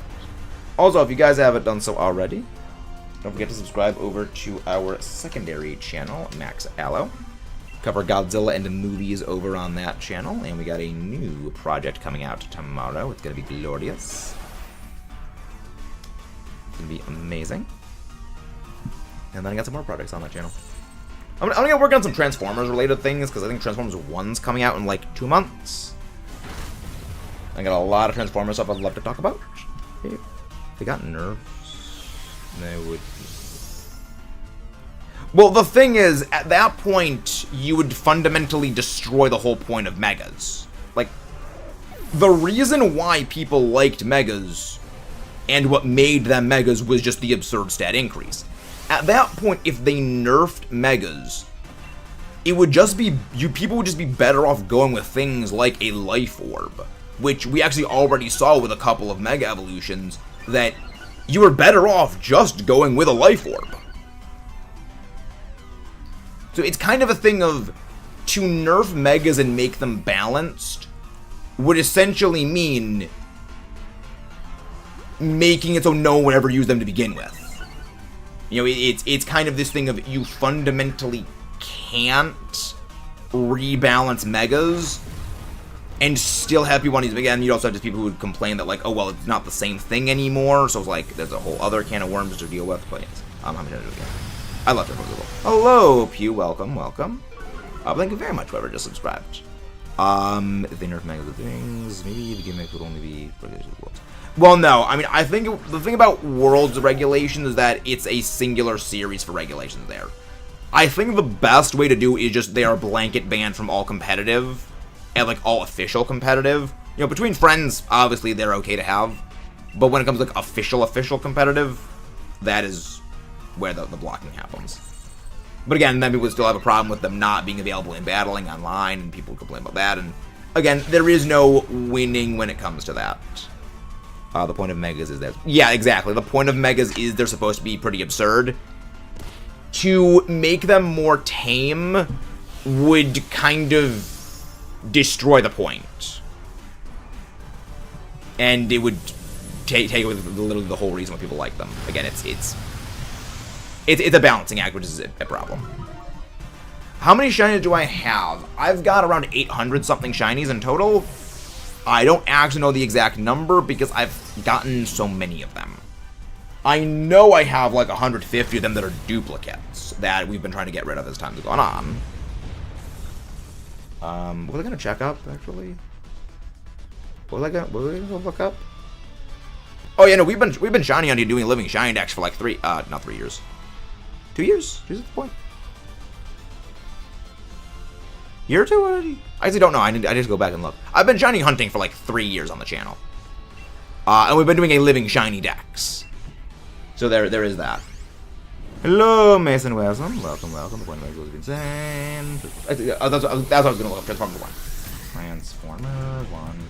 Oh, Neo, how familiar are you with the Alien movies? How familiar are you with the Alien movies? Transformers 1. When is it coming? September 20th. Okay. Okay, I got a couple weeks. I got a couple weeks before Transformers 1 comes out. Flip out. I'm doing very well, Mason. Very, very well today. I would never have the patience for living shiny, I'm not gonna lie. Well, I do it for the content.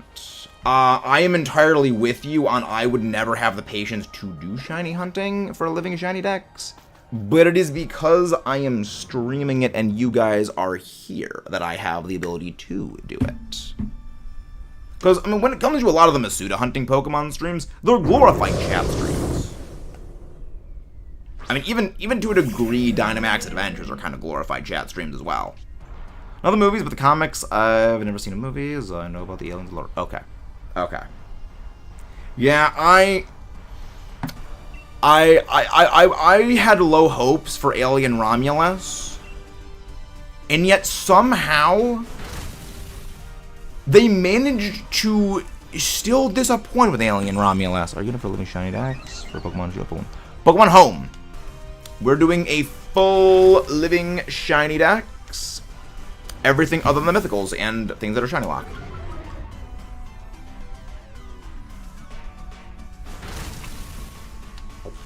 But I will eventually be doing stuff for the mythicals. I plan to shiny hunt Arceus at some point, and I can shiny hunt Shaman. Media share. What is media share, Mason? I'm not sure what you mean by that. Please elaborate. I am excited for Prey 2. That's the reason I haven't seen the movies, because after it was 3D, too far. Like, the thing is, I don't mind Alien 3. Like, I mean, Alien and Aliens are fantastic movies. Like, they are fantastic. That is just absolutely undeniable. They are amazing. It's like the original Godzilla. They are literal icons. But I actually like Alien 3. I mean, there's a lot about it I'm not a big fan of, but like, I don't entirely hate it. And I actually do have, like, I do like Alien Resurrection. I have issues with it, but again, I have issues with just about everything. Because again, nothing is perfect. Everything does have its flaws. But I didn't think it was horrible. What I mean is, the first three fine. Oh, really? I mean, Alien Resurrection makes sense. It's set to that 200 years in the future, and it knows it's weird. Like, it embraces its own weirdness, and it's like, it doesn't retcon the origins is the other thing, is that it doesn't I think the biggest mistake they tried doing with Alien was explaining the origins, which, I mean, you know, at the very least, like, the way that I look at Prometheus, Alien Covenant, and Alien Romulus is in kind of the same way that I look at the prequel Star Wars trilogy. Hello, random. At the very least, the person who handled the early lore opening stuff, like telling the backstory, at the very least, it was Ridley Scott. You know, just like how the prequel Star Wars trilogy, at least it was George Lucas that did it. You know, it is he 100% is willing to own, maybe there were mistakes made, but I still admit this is what I made. It is his creation as well, and I do respect that. Hello. Do you want to get on the Weezing? Yes! It's just get a Weezing shiny and evolve it in Galar. That is how you get a shiny Galar Weezing. Or Dynamax Adventures. Yeah, basically just Masuda breed a Weezing or Shiny Hunt 1 here. And thank you very much, whoever just subscribed. Thank you very much, Bluefang11. I hope I do as well. Lash out. Let's go. Yeah, no, we go. What was I gonna say? Oh yeah, right. At least it was Ridley Scott who did make, you know, Covenant, Prometheus, and he was involved with Romulus. Well, in the Alien stuff, I'm not sure because it's a bit of sci-fi. Interesting. Yeah, I mean, it's that is fair. Yeah, it isn't for everyone. Look at the muffin. Looks like Weezing will do well in regulation age. Really? Any reason specifically Weezing and not regular Cantonian Weezing? Interesting. Most fascinating. Well, that was a big L for us on this one. New shinies. If anybody would like to pop in for some Dynamax Adventures, feel free to join. All you gotta do is connect to the internet and come over to the Crown Tundra Max Lair and talk to this lady. Guess Fury is better now. I guess possible. Possible. Right, 'cause I think the whole reason why before was people wanted the pure poison typing for things. I think now it might actually have better for Fairy for the certainly like Bexcal. Yeah, in the better end, let's style the aliens. The word biological. Yes, very. Maybe the hunt is I'm on 500 eggs. 400 eggs. You're getting there. You're getting there. Yeah, that's the thing about Masuda hunting. It is the gradual marching on of pure persistence. And Masuda hunting is not nearly as fun when you're not live on a stream, because again, it's just a glorified chat stream at that point, which is always fun. But, you know, if you're going for a Galar Weezing shiny, I'd recommend just getting a Weezing in Galar and then just evolving it. Because I don't think if you catch one in a different game and transfer it into Sword and Shield, that actually will evolve into a Galar or evolve into a Kanto one if you transfer in. But I don't know about that entirely, so I would double check that. You know, yeah, I mean, like, the thing is, Alien as a series doesn't work as well as it used to, but Predator still does. And one video I was planning on doing for the second channel is what Alien, Predator, and Terminator can all learn from Godzilla, and especially Godzilla -1. Because when you really think about it, they're not that different on a fundamental level. They are a main character has to fight an overwhelmingly unstoppable singular entity in the horror ones that they can't stop. Now, I mean, in Alien, Terminator, Predator, you bring out like a frickin' M1 Abrams tank, you know, that thing is getting flatlined in 4.6 seconds. But obviously, the way that the Predator, Alien, and Terminator moves are set up is they don't have that kind of hardware. You know, with Godzilla, it's, you know, Godzilla can, you know, shrug that thing off like it's literal nothing. So you need to get clever about the way that you defeat the big bad. As if I can work with the other biology, probably because the showing of the make put sense. Yes, exactly. There's a reminder, Masuda Oz shiny charm is 6. Ah, right, that's gonna be like 23 boxes before you get that shiny. Again, statistically so. Yeah, I mean, I think it'll be fine. It'll be fine. Alright, I guess we're gonna be rolling solo again.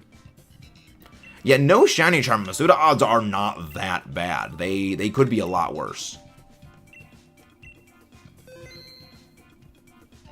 So I actually got my first shiny Excalibur from that. Jigglypuff, of course it's Jigglypuff. I was like, how Godzilla. That explains Godzilla alive at work. She's freaking dodge. Yeah. I mean, they have done that in a couple of the movies where you actually do get Godzilla's internal thoughts on things, and I love it. Because he's a very complex character. Like, as goofy as it is, and as much as people will definitely probably blast it when it comes to things, I did like how in one of the early Godzilla movies, you actually did get a conversation between Godzilla, Mothra, and Rodan, where Godzilla and Rodan literally explain to Mothra why they're not going to help save humanity from Ghidorah, because humanity hates them. It's like, they come after us just for existing. Why would we save them from the three-headed alien space dragon? You know, and it's like, you can't really argue with that logic of, like, they just don't like humanity because humanity hates them. It's like, we're not going to help you. Like, it's very simple logic, and I like it. And, I mean, that is one of the shining examples of the Monsterverse, is that they are able to convey very complex emotions from all the monsters using just the CGI, which, it is hilarious how they are able to write the monsters with more depth and characterization than they can the human characters. Now, I think a part of that might also be acting, but I also think it is the writing. Because there's no way the writing team that handles the monsters and the writing that handles the humans are two different groups. It's the same people. That's weird, statistically speaking. Because statistically, Masuda hunts should be faster in Scarlet Violet because you have default half egg steps required. That's the crazy part. If we were friends with Godzilla, gave us food, we left them alone. Exactly. It's like, I mean, you also gotta remember, Godzilla is, you know, aggressive towards humanity because when the H detonators went off, it wiped out his home and family. So it's like, you know, not happy about that. But over time, it was like, all it's gonna do is just cause more pain and more loss. It's like, just, you know, let bygones be bygones. I like it. It's like, there is a very significant amount of character depth to Godzilla, which I love. Again, which is one of the reasons why, like, I will defend, the Showa movies were not nearly as goofy as people say they were. They are nowhere near as goofy as they are often criticized as being. As it's spray. I mean, Godzilla doesn't even need to eat food. He's literally a walking nuclear reactor.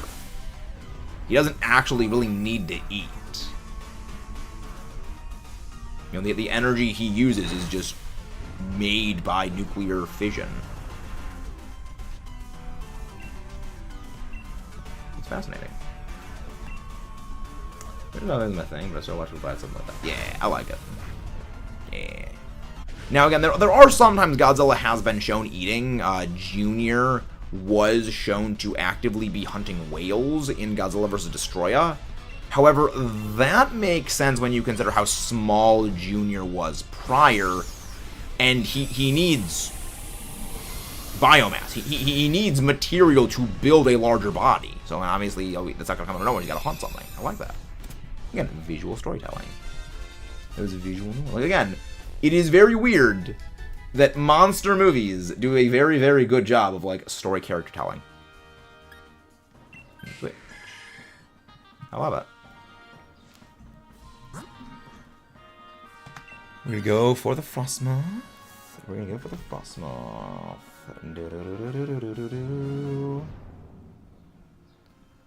Yeah, hello there, Zane. Welcome. I'm never buying clothing. I'm buying every clothing option if I can. Wait, there's clothing options in Scarlet Violet? I thought like the only option like your hats and stuff like that. Howdy. How do you do? At least I did that. Perfect ears. Fiber. Hello there, Lucky. Hello there, Lucky. Welcome, welcome, welcome. If you guys haven't done so already, don't forget to subscribe for more and leave a like on the stream. It's the best way to make sure amazing viewers like you find their way here. And how are y'all doing today? Wow, that's a lot of damage. I mean, I know it's quad super effective. You do not have a high physical defense stat, but it's like freaking hack. Anyway, to answer your previous questions, what about Destroya? Started. Yeah. Well, again, Destroya is like, it's just crab. It is a mutant crab creature. So I love it. Yeah, Destroya is, I believe, one of, if not the first mutants to not be from radiation. Because, like, Mothra is not a mutant. Mothra is 100% natural, which I find hilarious. Because Mothra's legit magic. Which means technically Mothra could beat Superman in a fight. Because Superman is vulnerable to magic, but they never fight because like they're both literal 100% alignment to good. They would literally never do anything evil.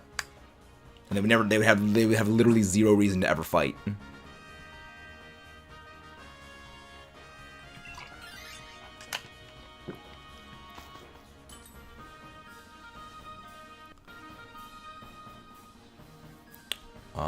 I'm gonna take a life orb. Dude, hey, a violite on that thing. That's funny. Yeah, no, I love how kind of absurd kaiju stuff gets. What do you prefer more, Pokemon games? That is a really good question. That is a very, very hard question for me to answer because Pokemon, I mean, in general, when it comes to games, I love story. You know, story for me is often what can make or break a game. However, with Pokemon, I do spend a lot of my time just, you know, doing battling online. So that's a very difficult thing. However, I would say story over battling. Because story will give a game lifespan.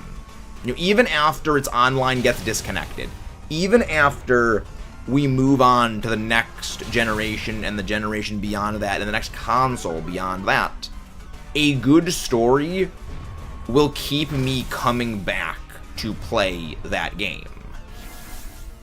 Whereas if the game only had battling and it had no story, the game will be forgotten about afterwards.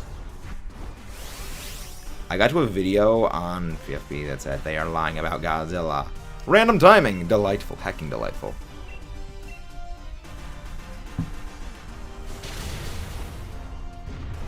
Absolutely glorious. But, you know, I would say story is the most important thing because that gives a game extra lifespan. The best example of this is look at XY. XY is a game that sacrifices story purely for battling and online battling and that, and it has no lifespan. You know, the thing people often say about X and Y is that it doesn't have a story, and that's the biggest problem with it. Exactly. So again, replayability is an extended lifespan of a game, and a game again like XY doesn't really have a lot of replayability because the story is very, very minimal. So its lifespan ended when Gen 7 came out. Well, not even Gen 7. It ended when Oras came out. Anyway, thank you very, very much, Temper. Thank you very much for the luck. Many, many thanks. I'm gonna switch out here. What do we got? What do we got? Bolt Hunt. Okay, I can vibe with that. I can vibe with the Bolt Hunt. I can vibe. But yeah, no, for me, it's story. And thank you very much, whoever just subscribed. But yeah, no, story is, for me, very, very important. Because, again, it gives that replayability. It gives me that investment. It's like, again, as much as I do love monster movies, I mean, well, with like action movies, like, With action movies, I like story, because with story, you have more stuff. Hello there, Nick is a Psycho 13. Welcome, welcome. Welcome. Again, as you get more investment, you get involved with the characters. You have a reason to care more about things. And it gives that enjoyability to play. Like, a good example of this. During one of my videos I made on Godzilla, I commented about one of the scenes, like saying, oh yeah, no, this was happening in the scene. And someone in the comments pointed out, you're actually wrong about that scene and what Godzilla's, you know, reaction to things are. This comic actually explains what's really going through Godzilla's head in that scene. And it's like, oh, that makes that scene even better now. It was like, that's great. I hope Legends ZA does a better job than Kalos. Same, random. Same. Again, as someone who's not a Kalos fan, I want a good Kalos game. Which might sound paradoxical. But the reason I don't like XY is because the story was so mishandled. I want good story. I want good stuff and things. And the reason I dislike it was because of the mishandling of it. Like, nothing would make me happier than a good Kalos story game. Well, shouldn't say that. I shouldn't say that. A number of things would make me more happy than a good Kalos story game. I don't play fan games and ROM hacks. It's kind of a personal principle. Largely because that goes into basically the territory of fan fiction, and we do have a bit of a madness mantra here on the channel about that. You know, it's like it...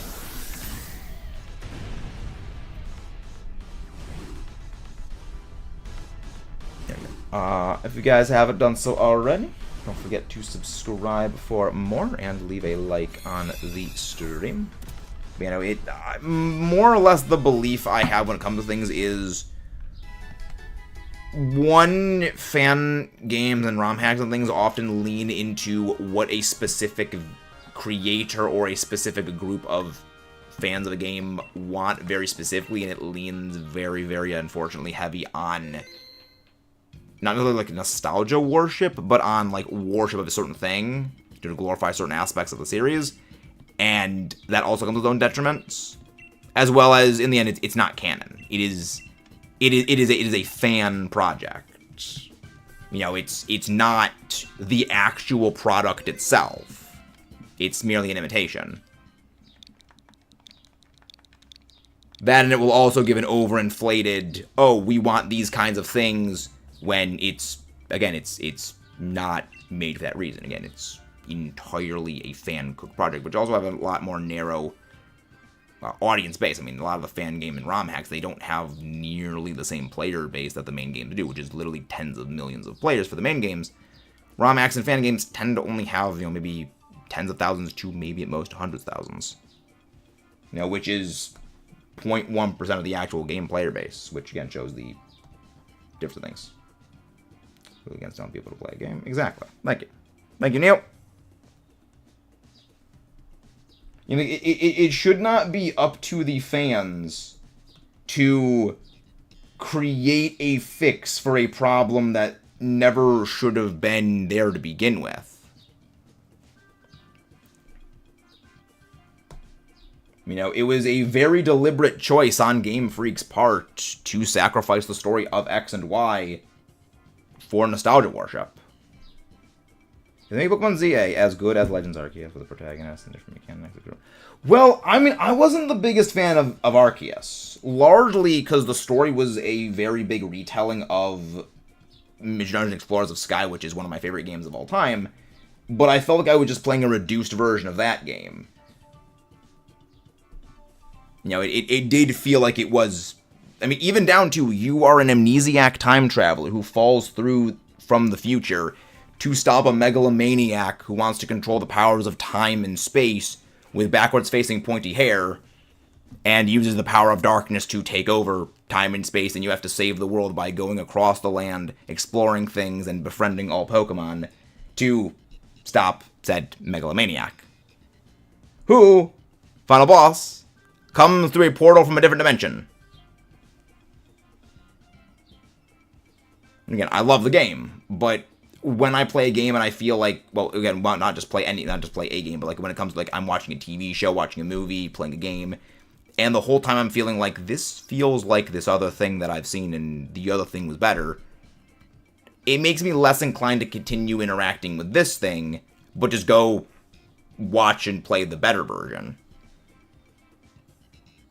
Yeah. It is very much the same thing. Like, again, none necessarily about things. I do love Exegale Darkness. But I love Time, Darkness, and Sky, especially Sky. But given the thing of, play that game or play a Pokemon game where you really don't battle that many Pokemon and it's basically food fight simulator, I'm much more inclined to go play the Pokemon game. And I have my issues with Exegale. I keep thinking Exegale Darkness. I do have my issues with Explorers of Time and Darkness and Sky. Namely, the fact that every move has a chance of missing. That is a thing I very heavily dislike. But I do enjoy the battling. That you can actually battle Pokemon to Pokemon in that game. And in Legends Arceus, you don't really battle that much. Now, if Legends ZA has more battling, that is good to be good. Like, for me, more battles. More battles, more good. Other than the Better Kalos story, other than the Better Kalos story, the having more battles is my big thing. Those two things are like my big ticket items. Go for the time range. But we will just have to wait and see.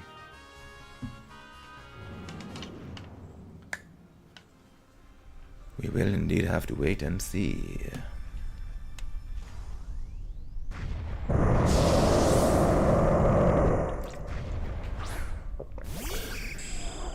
In the Caldon.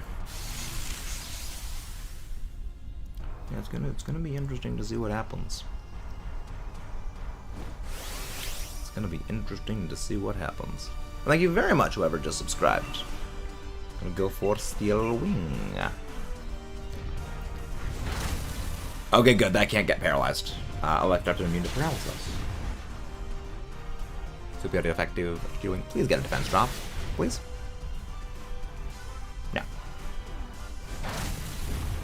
Yeah, actually, no. Giga Impact probably would do more damage. Giga Impact, I think, actually does do more damage in that way. It's gonna be fun. Steel Wing. Yeah, it's gonna be an interesting thing to see what they do with ZA. I'm glad that for once, I'm actually glad it used a max move on me and it didn't use regular Rock Blast. Because Rock Blast would have actually taken me out, because every single time I get hit by Rock Blast, I lose more defense, which means the next follow-on hit would do more damage. If Legends ZA somehow left us like the Pokemon in the wild, interesting. Yeah, for me, it's... I'd like more battles. Ideally, I would like more battling. So that... I'm not talking like Pokemon Snap. Okay. Because I was going to say, that sounds a bit like Pokemon Snap. Granted, I've never actually played Pokemon Snap. But yeah, no, for me it's like, take Legends Arceus's like interaction with mechanics, dial back the requirements for filling the decks out. So instead of like use a move 30 times, have it be use a move 20 times. Instead of catch 20 Pokemon, have it be catch 15 Pokemon. And add in more required battles. So you've got... Because the thing is, in Legends Arceus, you actually do have 8 gym badge stand-ins. You've got the 5 nobles. And then, after you're exiled from Jubilee Village, you have to go to the 3 Lake Spirit Dens and fight an Alpha Pokemon. Yes, they literally snuck in gym badge analogs throughout that game. And it's great.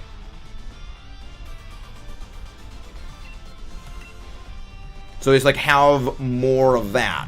where you got NPCs that have like 3 or more Pokemon, and just, you know, sprinkle that into the story. Because again, the main reason why, the reason why it was is that in the story, it is that just trainers don't exist. This action took all of my money. What did you do, Crispy? What did you do, Crispy? Do I switch up? No, no switch. This action took all of my money. Oh no. Let's go for the Buffalant, not the Buffalant, the Taurus. Let's go about an NPC. Has up to $3,000 for some helmet. Oh, really? I mean, if you've got the DLC, you can just go to the item printer and literally get millions of dollars in self-fodder items, which is what I use. Yeah, I mean, I literally have 9999999999999. Like, just, my money is maxed out in Scarlet Violet because I just have so many nuggets and self-fodder items to sell from the item printer that you're literally just throwing away money most of the time.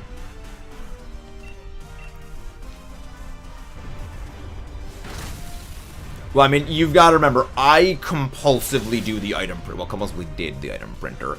I would burn through tens of thousands of BP for the item printer in like, every week. And I had like 300 something nuggets, like 50 big nuggets. It was so much self-fodder items. It was ridiculous. I've been winning all the auctions, so I'm just getting casually more for it. Yeah, I mean, I still even have more self-auto things because I use that to keep my competitive resources and things. We did not get the Yveltal, Lucas. We did not. Remember, we rotate our shiny hunt every day. We rotate our hunts. So like 2, 1, 1, 2. Yeah. Yeah, it's just I use it for vitamins so I can keep myself the competitive stuff. Someone once said that Pokemon is a game for any genre. I think it's more so the idea, what they mean by that, Neo, is conceivably there is a Pokemon game for every genre. It's just whether or not it exists yet. Because, like, we didn't have a Pokemon MOBA, and now we've got Unite. You know, we've got... Like, I feel like we could do, like, Pokemon RTS. Like, I'd like to see a Pokemon RTS. I think that'd be fun. You know, Pokemon Tower Defense, like as an official Pokemon Tower Defense game, I think that could work.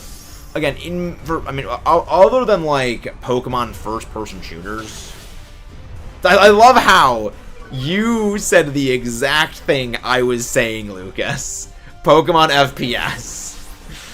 Like, I mean, I think even to a degree with that is like you go around using the attacks. You know, like to go fight stuff and then knock them out. I feel like even then, like that could be manageable to a degree. Pokemon farming sim. I mean, I have a feeling that's gonna be what ZA is. Like, oh, to a degree, probably the city planning sim. You never know. You never know. You never know what it could be. Yeah, I've got definitely a couple of things that I'd like, I'm hoping and seeing for future stuff and things, indeed. But you never know. Oh no, what did Jared send me?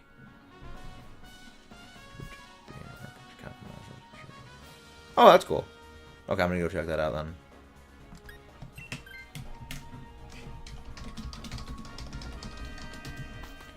Let's see, Pokemon Farming Sim. I feel like it's gonna be a mix of Legendary and Scarlet. I hope it's got a mix of those elements. I hope it has the battling of Scarlet Violet with some of the other elements, like the world building, explorationing elements of. Well, then again, Legends Arceus, most everything other than the Dex was subsumed into Scarlet Violet. The reason why we just compartmentalized is just they just simply did not have the space on the game. Like, the game couldn't load in and render all of the areas. To be fair, then over 1,000 Pokemon, they're even horror. I mean, Pokemon games have always been horror, but yeah, no, that's entirely possible. Yeah. Yeah, that'd be something. I'd like to see it. Yeah, I think it's possible. I think it's possible. I just don't think that they're gonna ever lean into doing that because, you know, you kind of got a thing where it is, these games are designed for all audiences and all ages. Having a horror Pokemon game, that would intrinsically keep a couple demographics of players out. I mean, a good example of it is just look. I mean, I love a lot of the Pokemon spin-offs like Mystery Dungeon and XE Gale of Darkness and Coliseum, as well as Ranger. But you look at the sales number of those games; they don't really sell as well, and a large part of that does come from just the appeal of the mainline game. Is the appeal of the mainline games. You know, MOBAs of Zarkon is basically League of Legends with Pokemon, and you know, a lot of people are like, oh, I like League of Legends, or I like MOBAs. Let's go play a Pokemon themed MOBA. And then they just completely fumbled everything because Tencent's a greedy bunch of blanksters.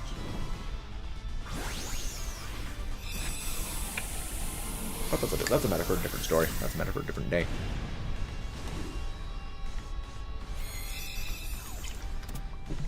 That's a matter for another day. Okay. There's a horror game for younglings. A horror games for younglings? I still have no idea how that works. That just does not sound like it should work. That's something about that just feels like it just should not work. I'll admit, horror Pokemon game would be weird, but just another genre we do not speak of exactly. Again, I think it's possible that they could eventually do one. You never know. Could be fun. Bethwoken? Bethwoken's exuding expresja. Why are my hiccups? Then again, I'm probably talking so much because your hiccups are just your diaphragm spasming. And talking kind of has a way of doing that for stuff things attack order. So that's going to drop your special attack, which is going to make it a lot easier for you to be handled by our move. Well, your move be handled by us.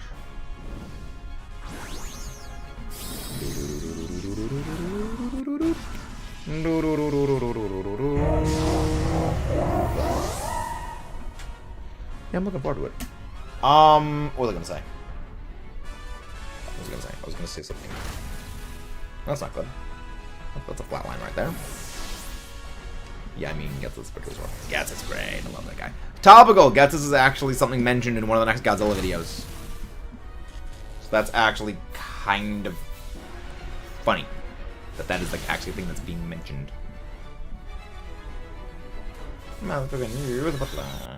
Alright. So next week for Draft League, we're going up against an Iron Valiant and Ogerpon Wellspring team. And I'm scared. Because it's Iron Valiant.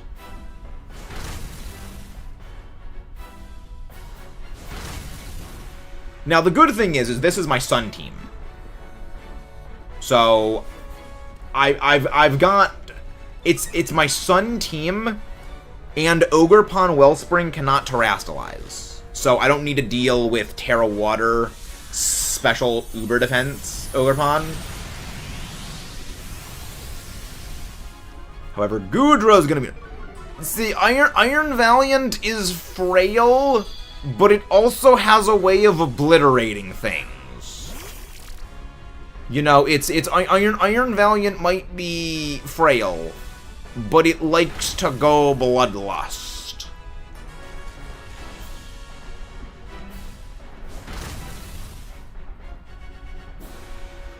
Also, they have Blood Moon or Saluna, which is going to be an obnoxious thing to deal with Assault Vest.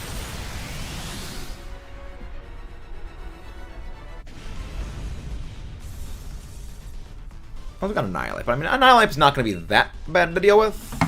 Annihilate shouldn't be as terrible bad. Again, I can't terrestrialize, which is going to be okay. 34 Latios encounters. 34 Latios encounters.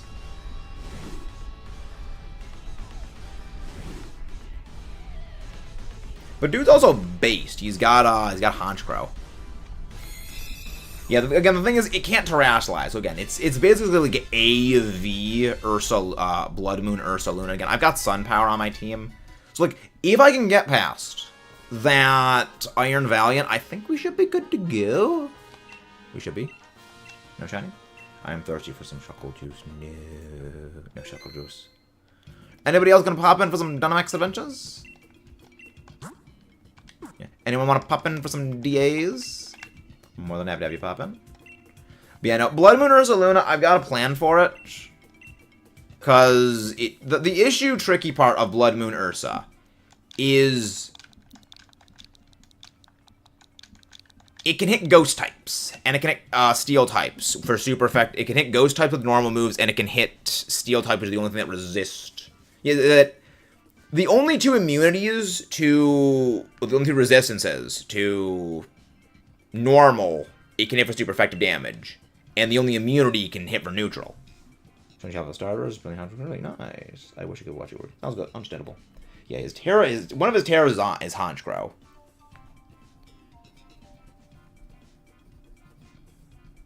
And he's got Fezandipity, which Fezandipity shouldn't be terrible bad. I shouldn't be able to get too scared of that. Hisuian Avalugg. Havalugg is going to be a problem. And Porygonzi. Porygon 2, not Porygonzi. But yeah, no, I feel like the big threat is just going to be the Goodra, is going to be the Wellspring Ogerpon to a degree. I mean, Wellspring Ogerpon shouldn't be that bad. He's got a lot of things that really do not want to get hit by burn. He's got a lot of things that do not appreciate burn. Ice and Rock with decent defense. Well, it also can terrestrialize. That's the other thing. You know, it's one of his Terra Captains, so you can just completely get rid of that, you know, that crippling, horrible typing, and go, like, Ghost Flying or... Is it Fighting or Ghost Fighting or Fighting? Which, I mean, that's got a heck of a body press if you go for Terra Fighting on that thing. And, you know, Ghost is obviously there to be immune to ground. Flying is there to be immune to, not ground fighting. Ghost is there for fighting, ground, flying is there for ground, and, you know, fighting is there for strong's damage. Thankfully, I don't have a whole lot of ground types on this lineup. So he's probably going to be going for Ghost. I could see that he's probably going to go for some Stealth Rock setup. If he's going to go for it. But again, more likely, I think it's not going to be that. Again, it's just going to be the two of us. It sounds good, we ball. We'll figure something out. We'll figure it out. Crustle, let's go. Go for the BHM. I mean, I've got a hyper-aggressive Sun team. I've got Photosynthesis Sun.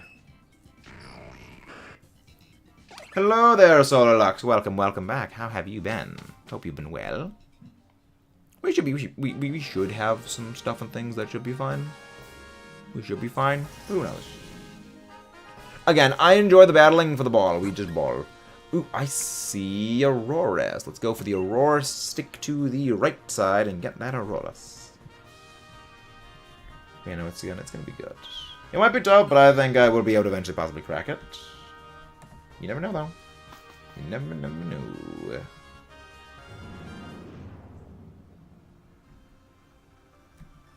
I got plans. Hello there, J Citrus. Welcome in. Hope you've been well. I could use a Grovyle as well. I do need one of those.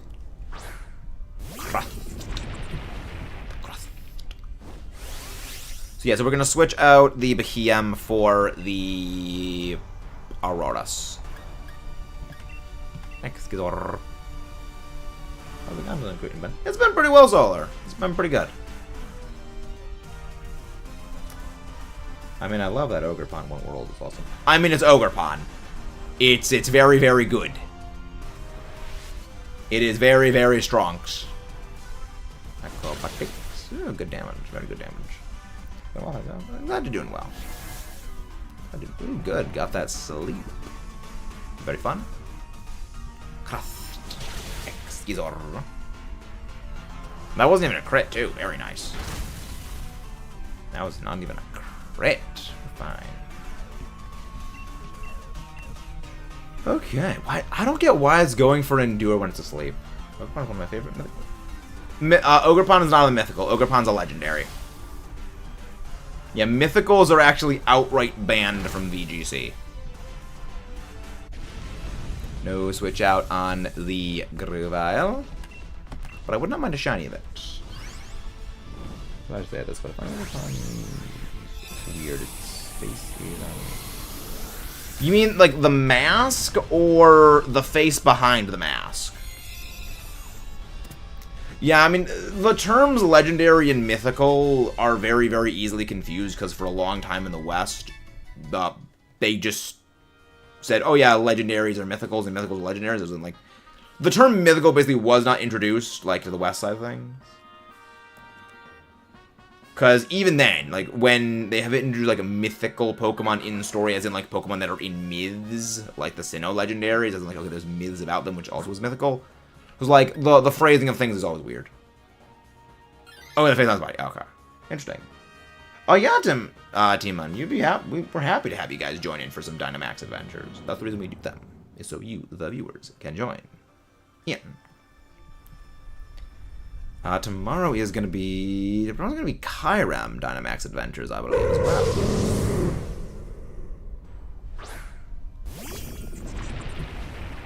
What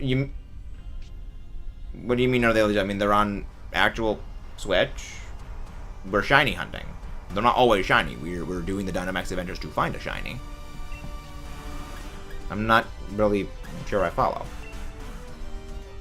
I was going to ask. I have a question. Interesting. We do not hack. We are very anti-hacking here.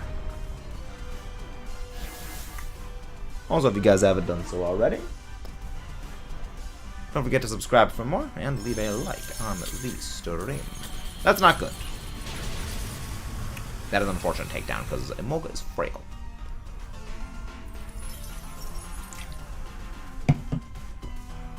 Oh, you know, these are legit Pokemon. I mean, we don't do hacking. We are very anti-hacking. Executor. Oh, good crit. Very nice. Very, very nice crit. I'm not actually sure if it's one of those NDS. You know there's some way. You know someone has tried to figure that out.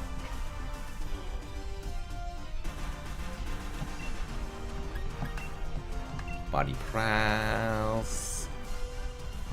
I agree entirely. I 100% agree.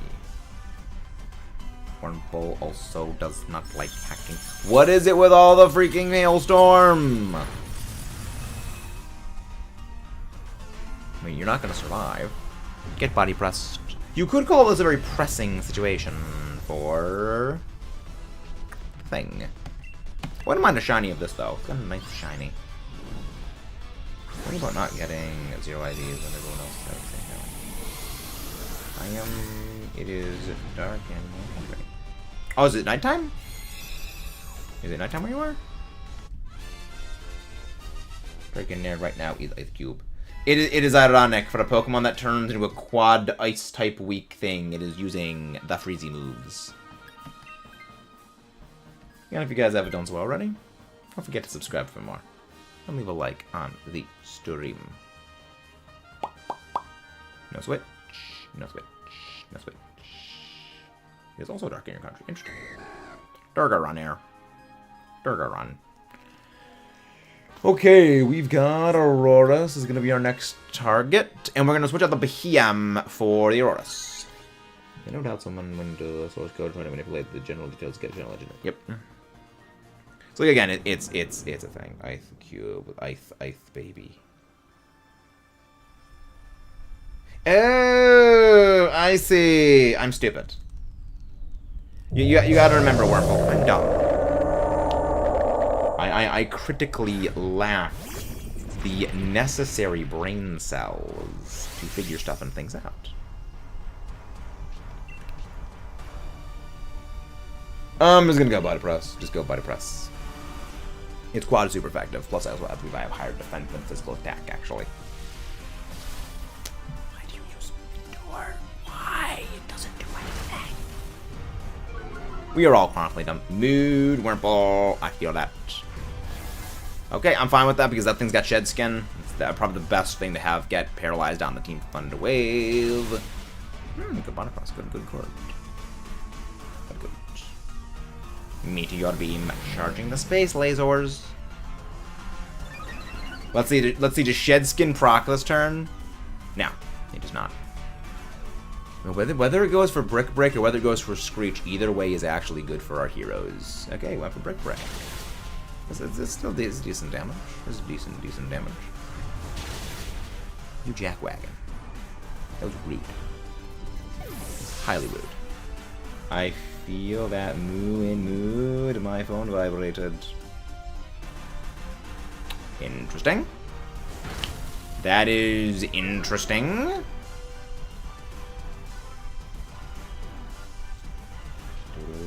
Thank you very much, Jay. Thank you. I'm gonna go do something. I'll be back in a sec.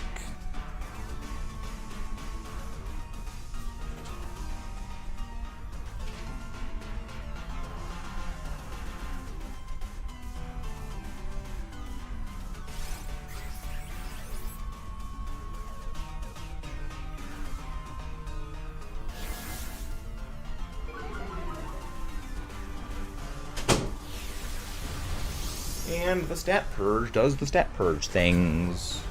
Thunder. Thankfully that does not do a whole lot, and we did not get paralyzed, thankfully. Thank you, help me. You have the DLC previously, people who have it. You can do this, thank you. I have a feeling we got this. We got this all. We're fine. We're all perfectly fine here. Put me back in, coach. We back. The crust. The power of the crust cannot be contained. The unstoppable crust. The unstoppable crust. I like Crustle. It amuses me very good. I think a lot of Pokemon amuse me very good. Again, we need the amusing ones. Alright. Yeah, switch out the PM for this. I blank on the name for a second. But I remembered it. I didn't read Crystal for a second. There's a red castle. What Pokemon was that? I mean, there's a castle Pokemon. It's Palossand. Thank you very much, Renee. Would you like to guess what Godzilla it is in the background? Yes, Godzilla is our favorite character in all of fiction. The greatest of all fictional characters.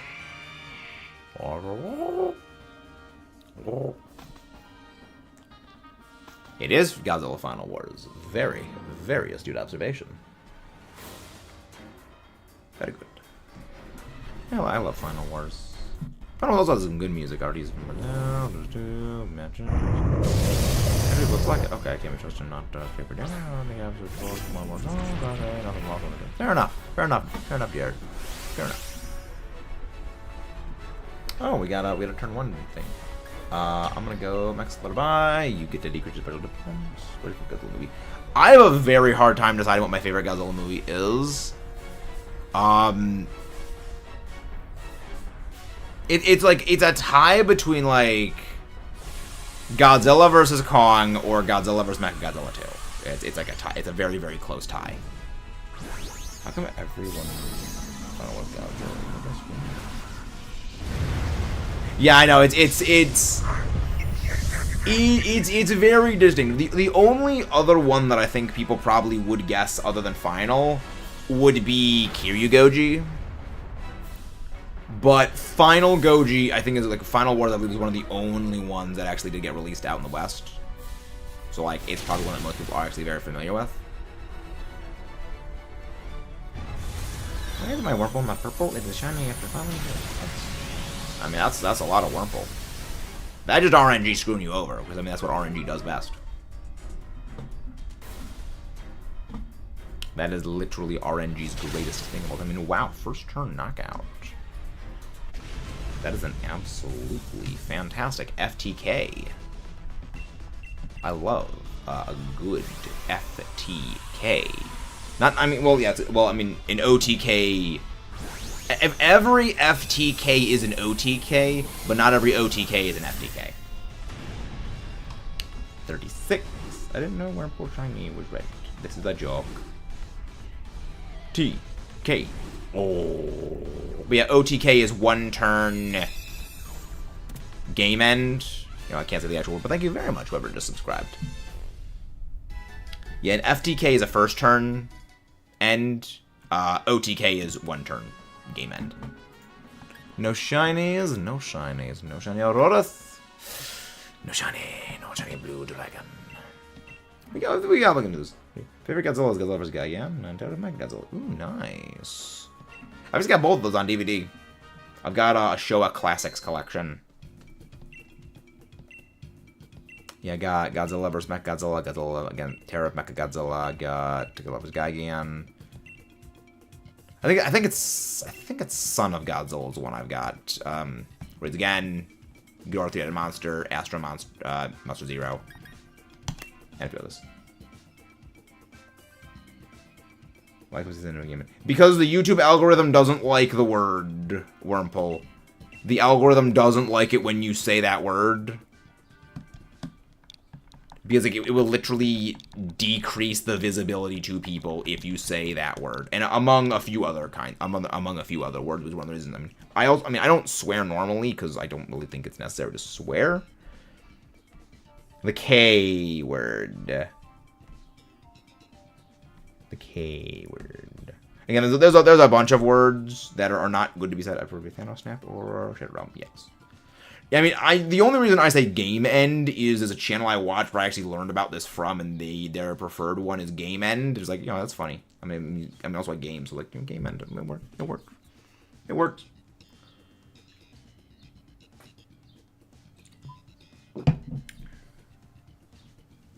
It works.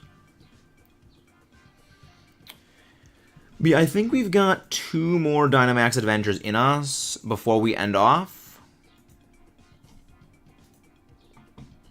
Let's go find somebody to go raid. Well, I mean, I can figure that out while they were doing this.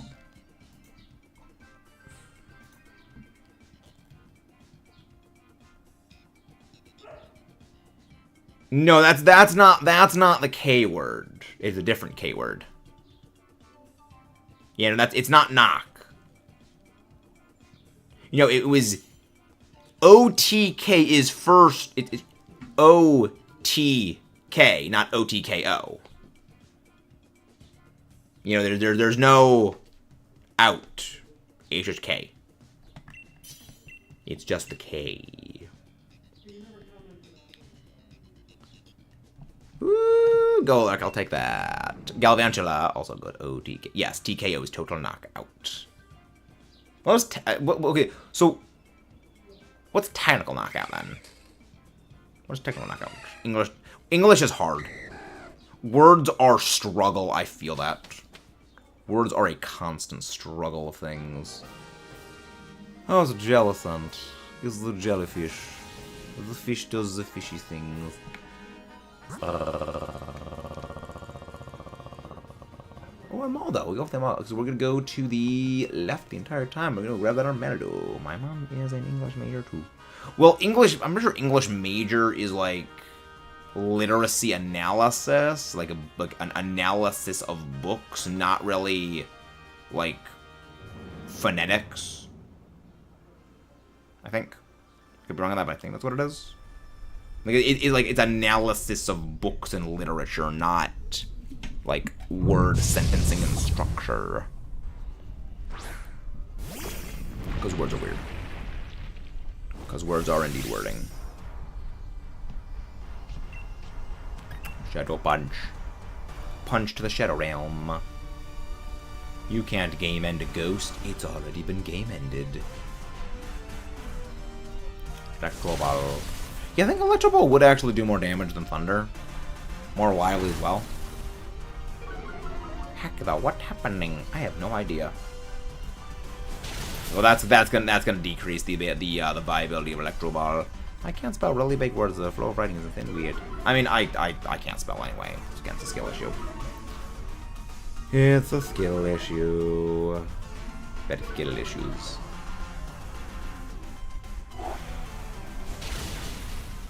At the very least, we do a lot of damage, though, with Shadow Punch.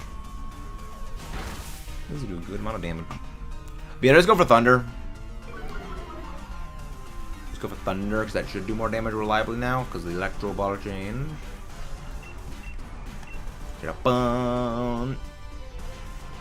The jellyfish just had a little more speed. Yeah, remember, you have compound eyes, so your accuracy with Thunder is, I think, like 91%. You know, you've got very, very high accuracy for a move like Thunder, considering what that move normally is. So you should be fine. You should be fine. See? Whereas your Dragonair can't hit the broadside of a barn. Your Dragonair can't hit the broadside of a barn. Thank you very much, Trey. Many thanks. Many, many thanks. And if you guys haven't done so already, please don't forget to subscribe for more. And leave a like on the stream.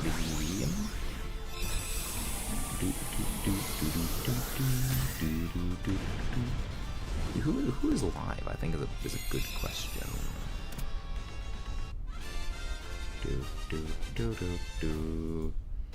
Durga on air, it's a giant. Just aim forward. Yeah. It's hard to aim. The Dragonair is not an aimbot.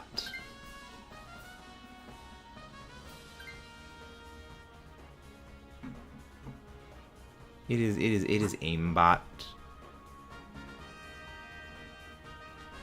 Alright. Then we go... Yeah, the best one for us to go is this one, because it's like, it's not too bad. Like, it should be a fairly easy takedown.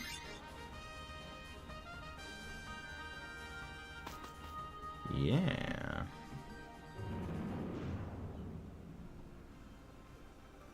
Heckle's Bell's Rage compilation. Heckle's Bell's highlight. Oh, that's gonna be... I'm gonna need to go check that out later. I'm gonna need to go check that out. Bell's just going absolutely ham aggro mode. It sounds fun. Definitely not a jellyfish. The proper term has changed to sea jelly or just jelly. Jelly. You could say. You could say it is rather jelly. It's a jelly. So something that's fun in Borderlands TPS. The character had a legit aimbot. Really? They actually had an aimbot? Literal, actual aimbot.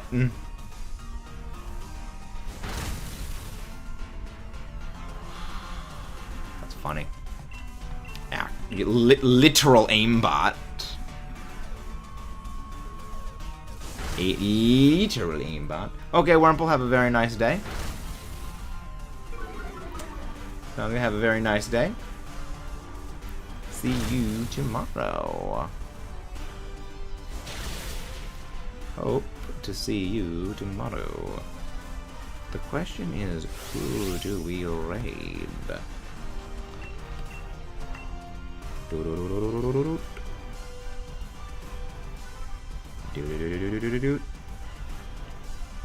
Who's the person that we go raid?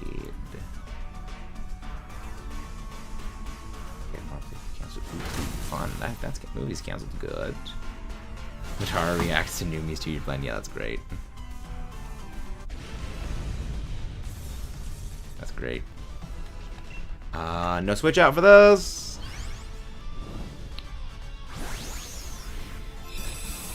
There was no ZA trailer though. There was no Legend ZA trailer. The activate the special automatically aims the game that had Thanos snapped immediately. Wow, that's insane. That's amazing. But it is kind of funny seeing the, you know, there were the Legends ZA, you know, trailer leaks. There's no ZA trailer. There was no trailer at Worlds. I don't understand why people think there was going to be a trailer at Worlds. I'm gonna switch.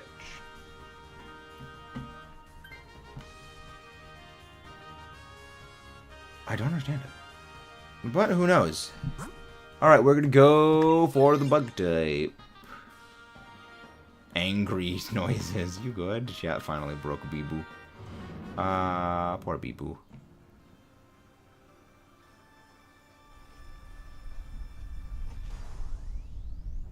Alien Ramen review, disappointing. Oh, yeah. Cecilia responds regarding her potato PC. Oh, poor CC. I mean, it's a big event. Well, yeah, but there was no trailer. There was no anything about ZA from Worlds. And that's the main thing. There was nothing.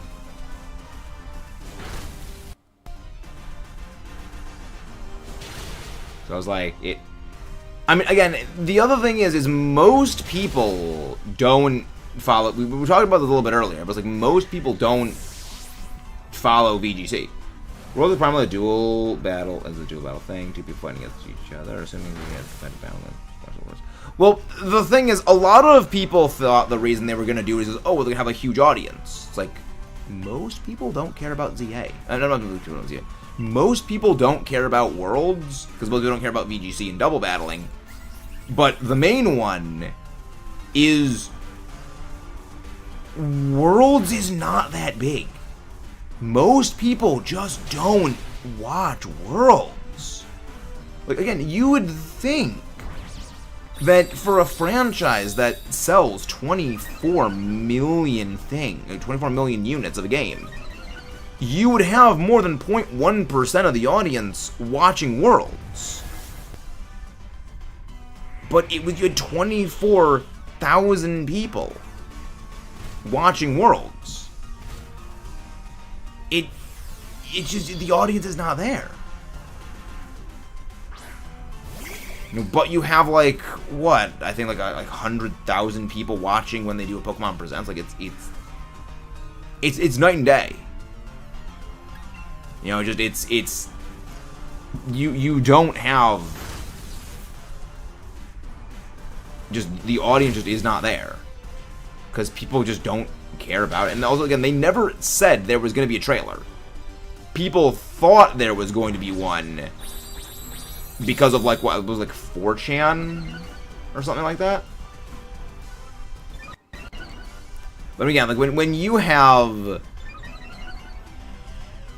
what was it? When you have, you know, VTubers live at the exact same time, and VTubers are getting 12K viewers at the same time Pokemon World is getting 24K viewers, it's like it shows the non-interest.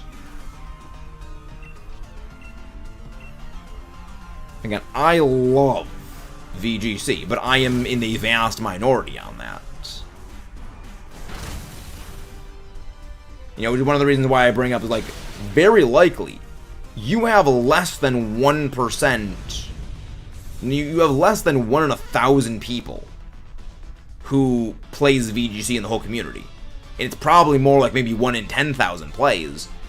And it's, you know, the numbers we're seeing is just the view. People are like, oh, this Pokemon's having a thing, let's go watch it. And yeah, that's what the presents are for. 4chan past events had to... Well, the thing is, they've never really done that before. Again, especially after the fiasco that was that. I'll switch out the Galvantula for the Armaldo.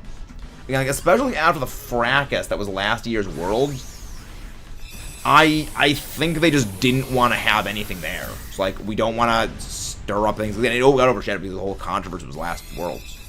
Only VTubers, one of the massive. I mean, no, it was they were Hololive ones. I think they have Figura was on. She pulled that. Oh yeah. You know, it was they were other Hololive ones. It was CC, I think it was it CC or Hakos?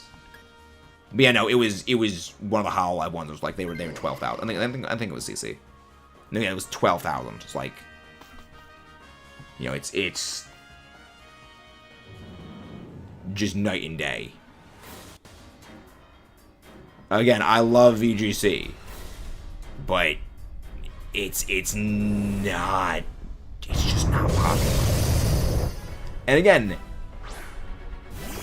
that is, I would say, because Pokemon just doesn't have enough double battling in the games. Still believing in them. That is a mistake to believe in them.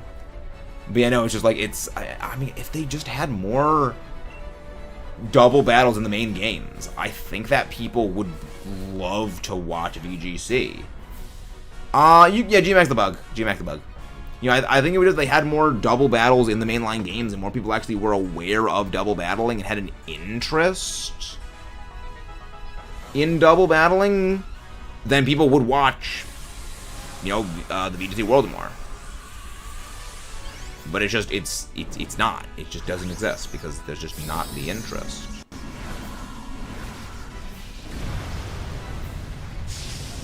We have Blueberry, which might have been good. Yes! I do agree, and I think that would help. But, like, you need a bit more than just that. You know, you need something like the vast majority of the game to be double battles. Like, I think like maybe half gym leaders being double battles, the whole of the Elite Four and Champion all being double battles. Then you'd start seeing it, but also it's not just, okay, one game.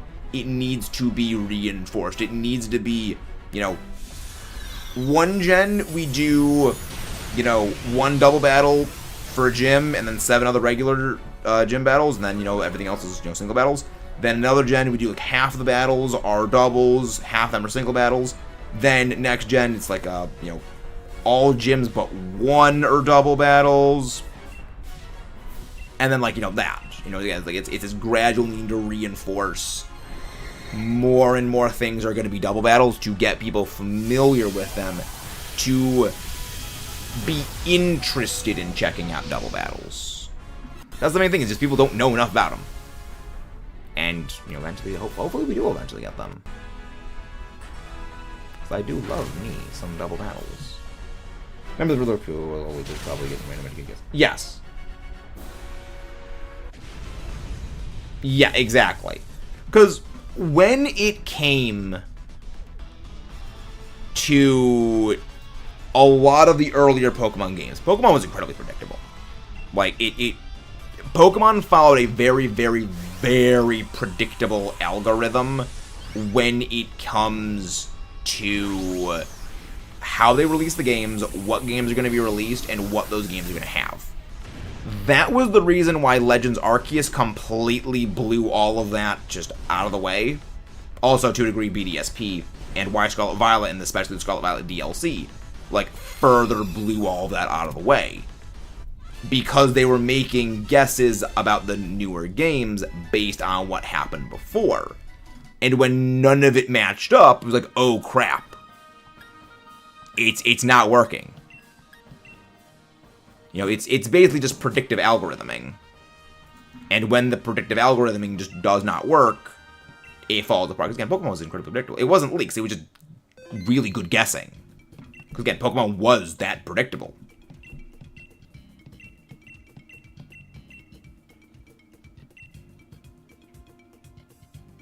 I mean, the other part of it is also, like, they would make dozens and dozens and dozens and dozens and dozens of guesses.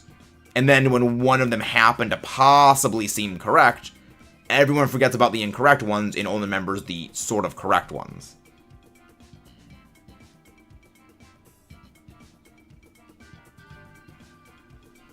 So again, it's just guessing and people forget about the incorrect ones.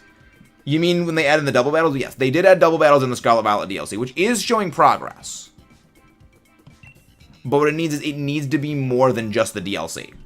It needs to be a combination of the main game and the DLCs gradually moving into the main games being, like, the majority of the major battles in the main game needing to be double battles. Then you will start to get people interested more in double battles. Because most people, like, it's too much. That double battles they're very complex. And it's a bit overwhelming just to get into when you're only used to single battles. So, but having a gradual easing into double battles will be a great way of getting people to try it out and then get more interested in worlds. Well, welcome back, Jonathan Dion. Welcome back. Also, if you guys haven't done so already, don't forget to subscribe for more and leave a like on the stream. But yeah, no, the Indigo Disc is exactly what we need more of. Like, something like that for the Elite Four and Champion of the main bulk game is a fantastic... Look, what they did with Raihan back in Sword and Shield was amazing. Like, we need more of that. 2 doubles now. I'm a bit rusty in singles. Yay, good. Yeah, because how many guesses they have to make is bound to be correct. 1, 2. Exactly. It's literally just... It is literally pellet dispenser blasting at a wall. Eventually, just by sheer accuracy, by volume, you will eventually land on something possibly correct. For different reasons, but I agree. Not the correct one. Exactly. Again, it's just you make a half. You make. I mean, the other thing also is you've got more than just them as leakers guessing. You've got literally tens of thousands of people guessing. Eventually, some of them, just by sheer probability, are going to be correct. Mimikyu. Best pick is that Mimikyu. It is just sheer overwhelming math is in favor of it.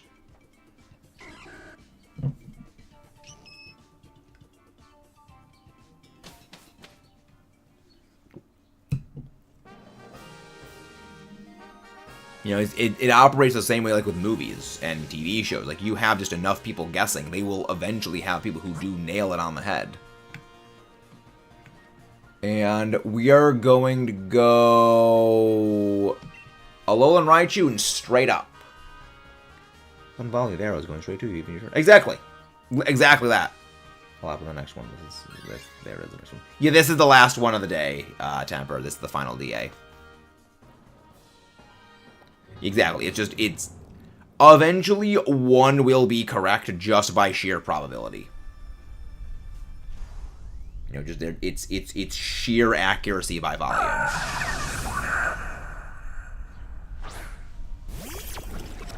Hello there, our dear friend, the Floorhead. How are you doing today? Let me go grab your link, Ash. Let me go do exclamation mark Ash. You did. You did, Temper. Like a punch. What shiny did you get from Dynamax Adventures instead of LATIOS? We did not get any shiny from Dynamax Adventure today.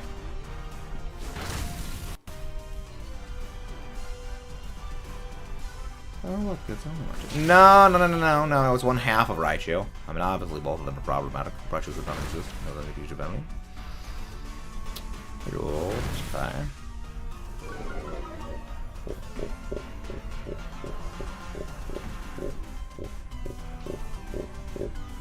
Imagine you say that one is Raichu shiny. I've already gotten a shiny Alolan Raichu, but it'll be fine if I get another one. I'll just go in the giveaway bin then. Like a bunch. We'll just go in the giveaway bin. I'm going to be switching out for this thing because I would ideally prefer to have this rather than the kind of potato that is the teapot. And I'm going to switch out, of course, with the little Marowak in the end. But I will be switching out for this, so we can get rid of the teapot, because the teapot is bad. There is only one thing that I would say the teapot is good for in Dynamax Adventures, and that is freaking Nihilego, because of Psyshock, and even then, it's that. Does everything in DA hate poison types? I don't know. There's been an aggressive thing against poison types from DAs today. Okay, it's going for electric terrain, or light screen. Speed swap. Electric terrain. Why you already have electric terrain in play, Raichu? So many questions. Smooth brain, Raichu. This is why we need to eradicate the Pikachu bloodline. Their brain cells are going smooth. Their brain cells have gone smooth. Okay, air conditioning is on. Let me go close the windows. But yeah, I mean, in Dynamax Adventures, poison is by far the worst typing.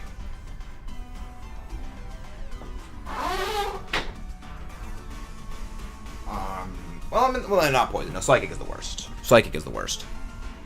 Not my oldie starter, man. Like mine, Leo. Well, yours was before they became Smooth Brain. Yours was before the Smooth Brainery took over. Not the pancake. Too many that brain.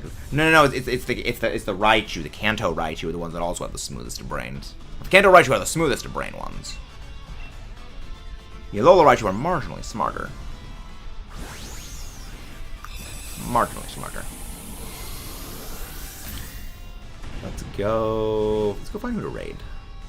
Do we go raid Zed, man? Do we go raid Bread Guy? Mine was back with Chunky Chew. I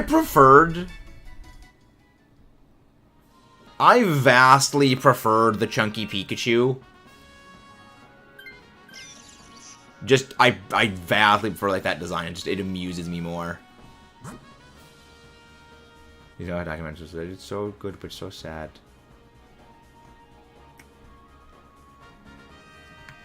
We are gonna go for the Vespiquen.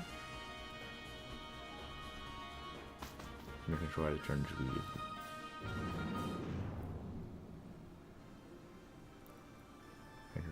And I'm gonna go check that one out.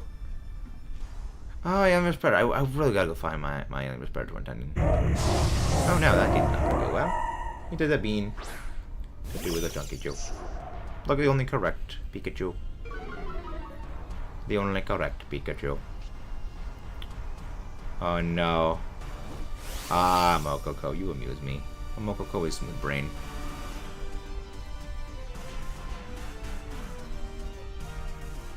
Oh no, I'm gonna need to go check that out. Oh no.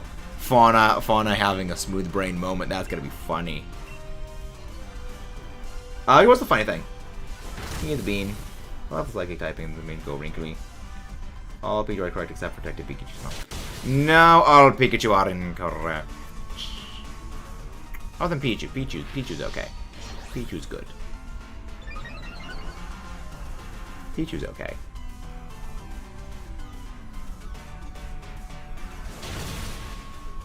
Where is? Oh no, that's good. I need to go check that one out. That's funny. I'm scared. Oh yeah, Matara was terrified of Pichu's hunting. Pichu is indeed adorable. Pichu is indeed highly adorable. Who do we raid? Is Zed's alive, right? Sitting playing Metal Gear Rising in one sitting. That's gonna be great. The anime is the part where they're making cakes and stuff for alchemy, where G-Max outbreak goes Ash's Pikachu just ate a massive amount of pancakes and that'll be a G-Max because it blew. Eh.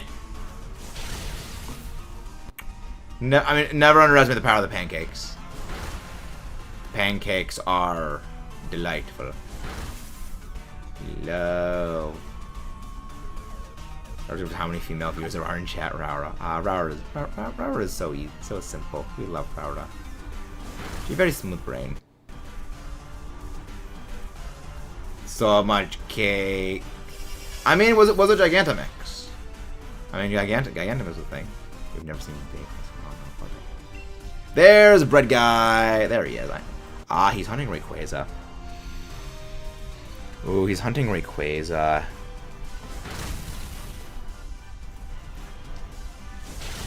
He is hunting for Rayquaza. Also, if you guys haven't done so already, don't forget to subscribe for more. Leave a like on this stream. Nobody switch out for the Vespiquen. Actually, is G-Max. Oh, wait, right. It does have the G-Max factor. In theory, the mind of the Pikachu is a piece of the slightly sensitive to whatever it is in his diet. Probably. Or maybe there's just something unique about Alola. It's probably something in the water supply in Alola that does something to the Pikachu. It's just something in the water supply.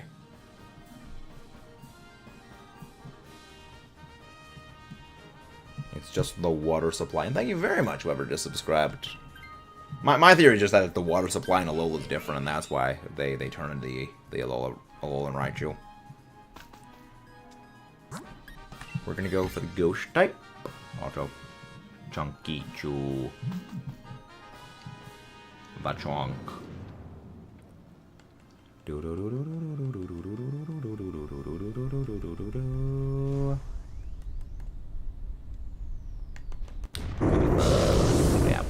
ball. I'll do a Alolan in one pass. Yes. Yes, the Alolan. Very good. We're gonna take this thing down quick, fast, and in a hurry. I actually will go for electric terrain for an extra increase in damage. For an extra increase in damage. We need the extra damage right there. Okay. Do not Dynamax. Do not Dynamax. My slide is off. Yeah, I mean, you remember, you don't need to really conserve power points because, remember, Latios doesn't have pressure, so you don't need to worry as much. It's really... Now, if it was Giratina, yes. But Giratina is, thankfully, we finished Giratina a while back. Also, the reason why I did the Dynamax is because we have, like, freaking nothing to hit this thing with. And ideally, we need every little iota of damage we can get. I am going to Dynamax, so you can Dynamax turn 1, and thank you very much, whoever just subscribed. We're going to Dynamax the Mimikyu turn 1. I have a habit of saving folks. I mean, it's a smart policy. It's better to have them and not need them than need them and not have them when it comes on the legendaries. Hello, thank you very much for the shiny lucky Neko. Many thanks. Also, one of the mods go grab Neko's link, please. Many thanks. Gmax Lightning. Max Lightning, not Gmax Lightning. Ooh, good damage. Very good damage. Chiloclago Slash. Do Wallowing Week. Do Wallowing Week. Not a very strong move, but it's fine. It works. It works well enough. Thankfully, it's targeting me. Just target me. Just target me. Just target me. Because you're getting replaced, right, you. So we just replace the thing and we ball. There we go. Max Lightning. I will never understand why these things go for swagger. I mean, I know the NPC AI bots are dumb, so that makes sense. But like the NPC bots are dumb. Should have Slash. I'm trying to get a shiny. I don't know which one to get. Hello there, Lyric. Shiny. I just don't know which one to get. Yeah, that's the eternal problem of shiny hunting. There's so many shinies to get, we don't know which one to go for. What is your favorite Pokemon? I think would probably be a good place to start. Raichu is adorable. It is very adorable. Raichu is very, very adorable. But yes, the best way to sort of figure out what Pokemon to shiny hunt, I just recommend just look at whatever your favorite Pokemon are. Just look at shinies of Pokemon and see maybe there's a shiny coloration you like, and just go for that one. I am switching out for the Bonehead.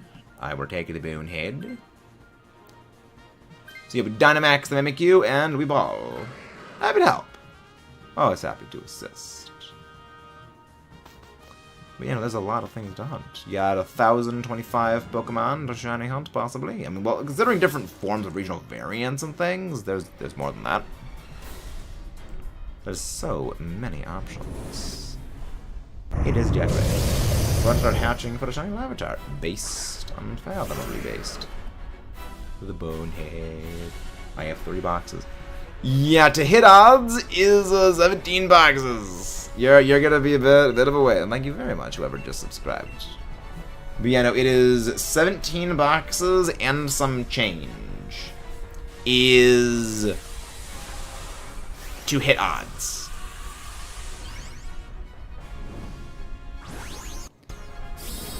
So a little bit less than that. So yeah, if you don't have the shiny charm, it is a bit less than 23 boxes. Parent is a beast ball. Based. Unfathomably based. I love the beast ball. My favorite Pokeball still is the luxury ball, but the beast ball is undeniably amazing. That's the reason why we are doing a beast ball Dialga shiny hunt, which is going to be a nightmare. I actually do have a Beast Ball Larvitar. If you needed a Beast Ball Larvitar, I could have given you an Egg of One, Temper.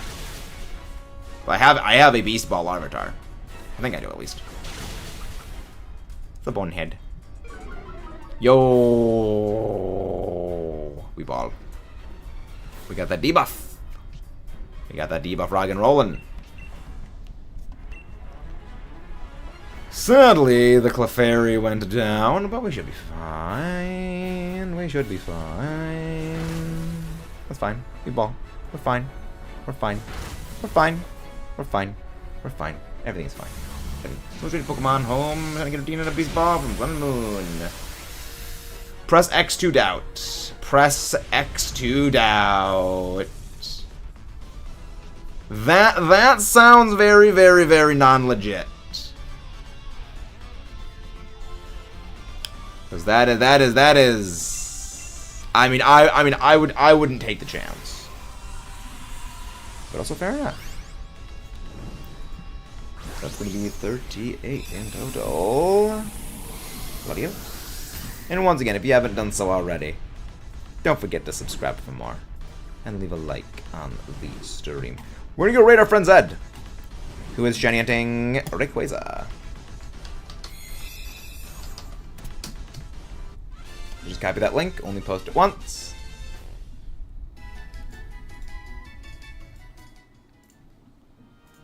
No, Sealeo to write you. No, Shiny Vespa, thank you very much, whoever just subscribed. No, Shiny Vespa Quen. No, Shiny Lola Bonehead, which I would have loved to shiny this thing. No, Shiny LATIOS. I dare to get a Shiny Absol in the next video.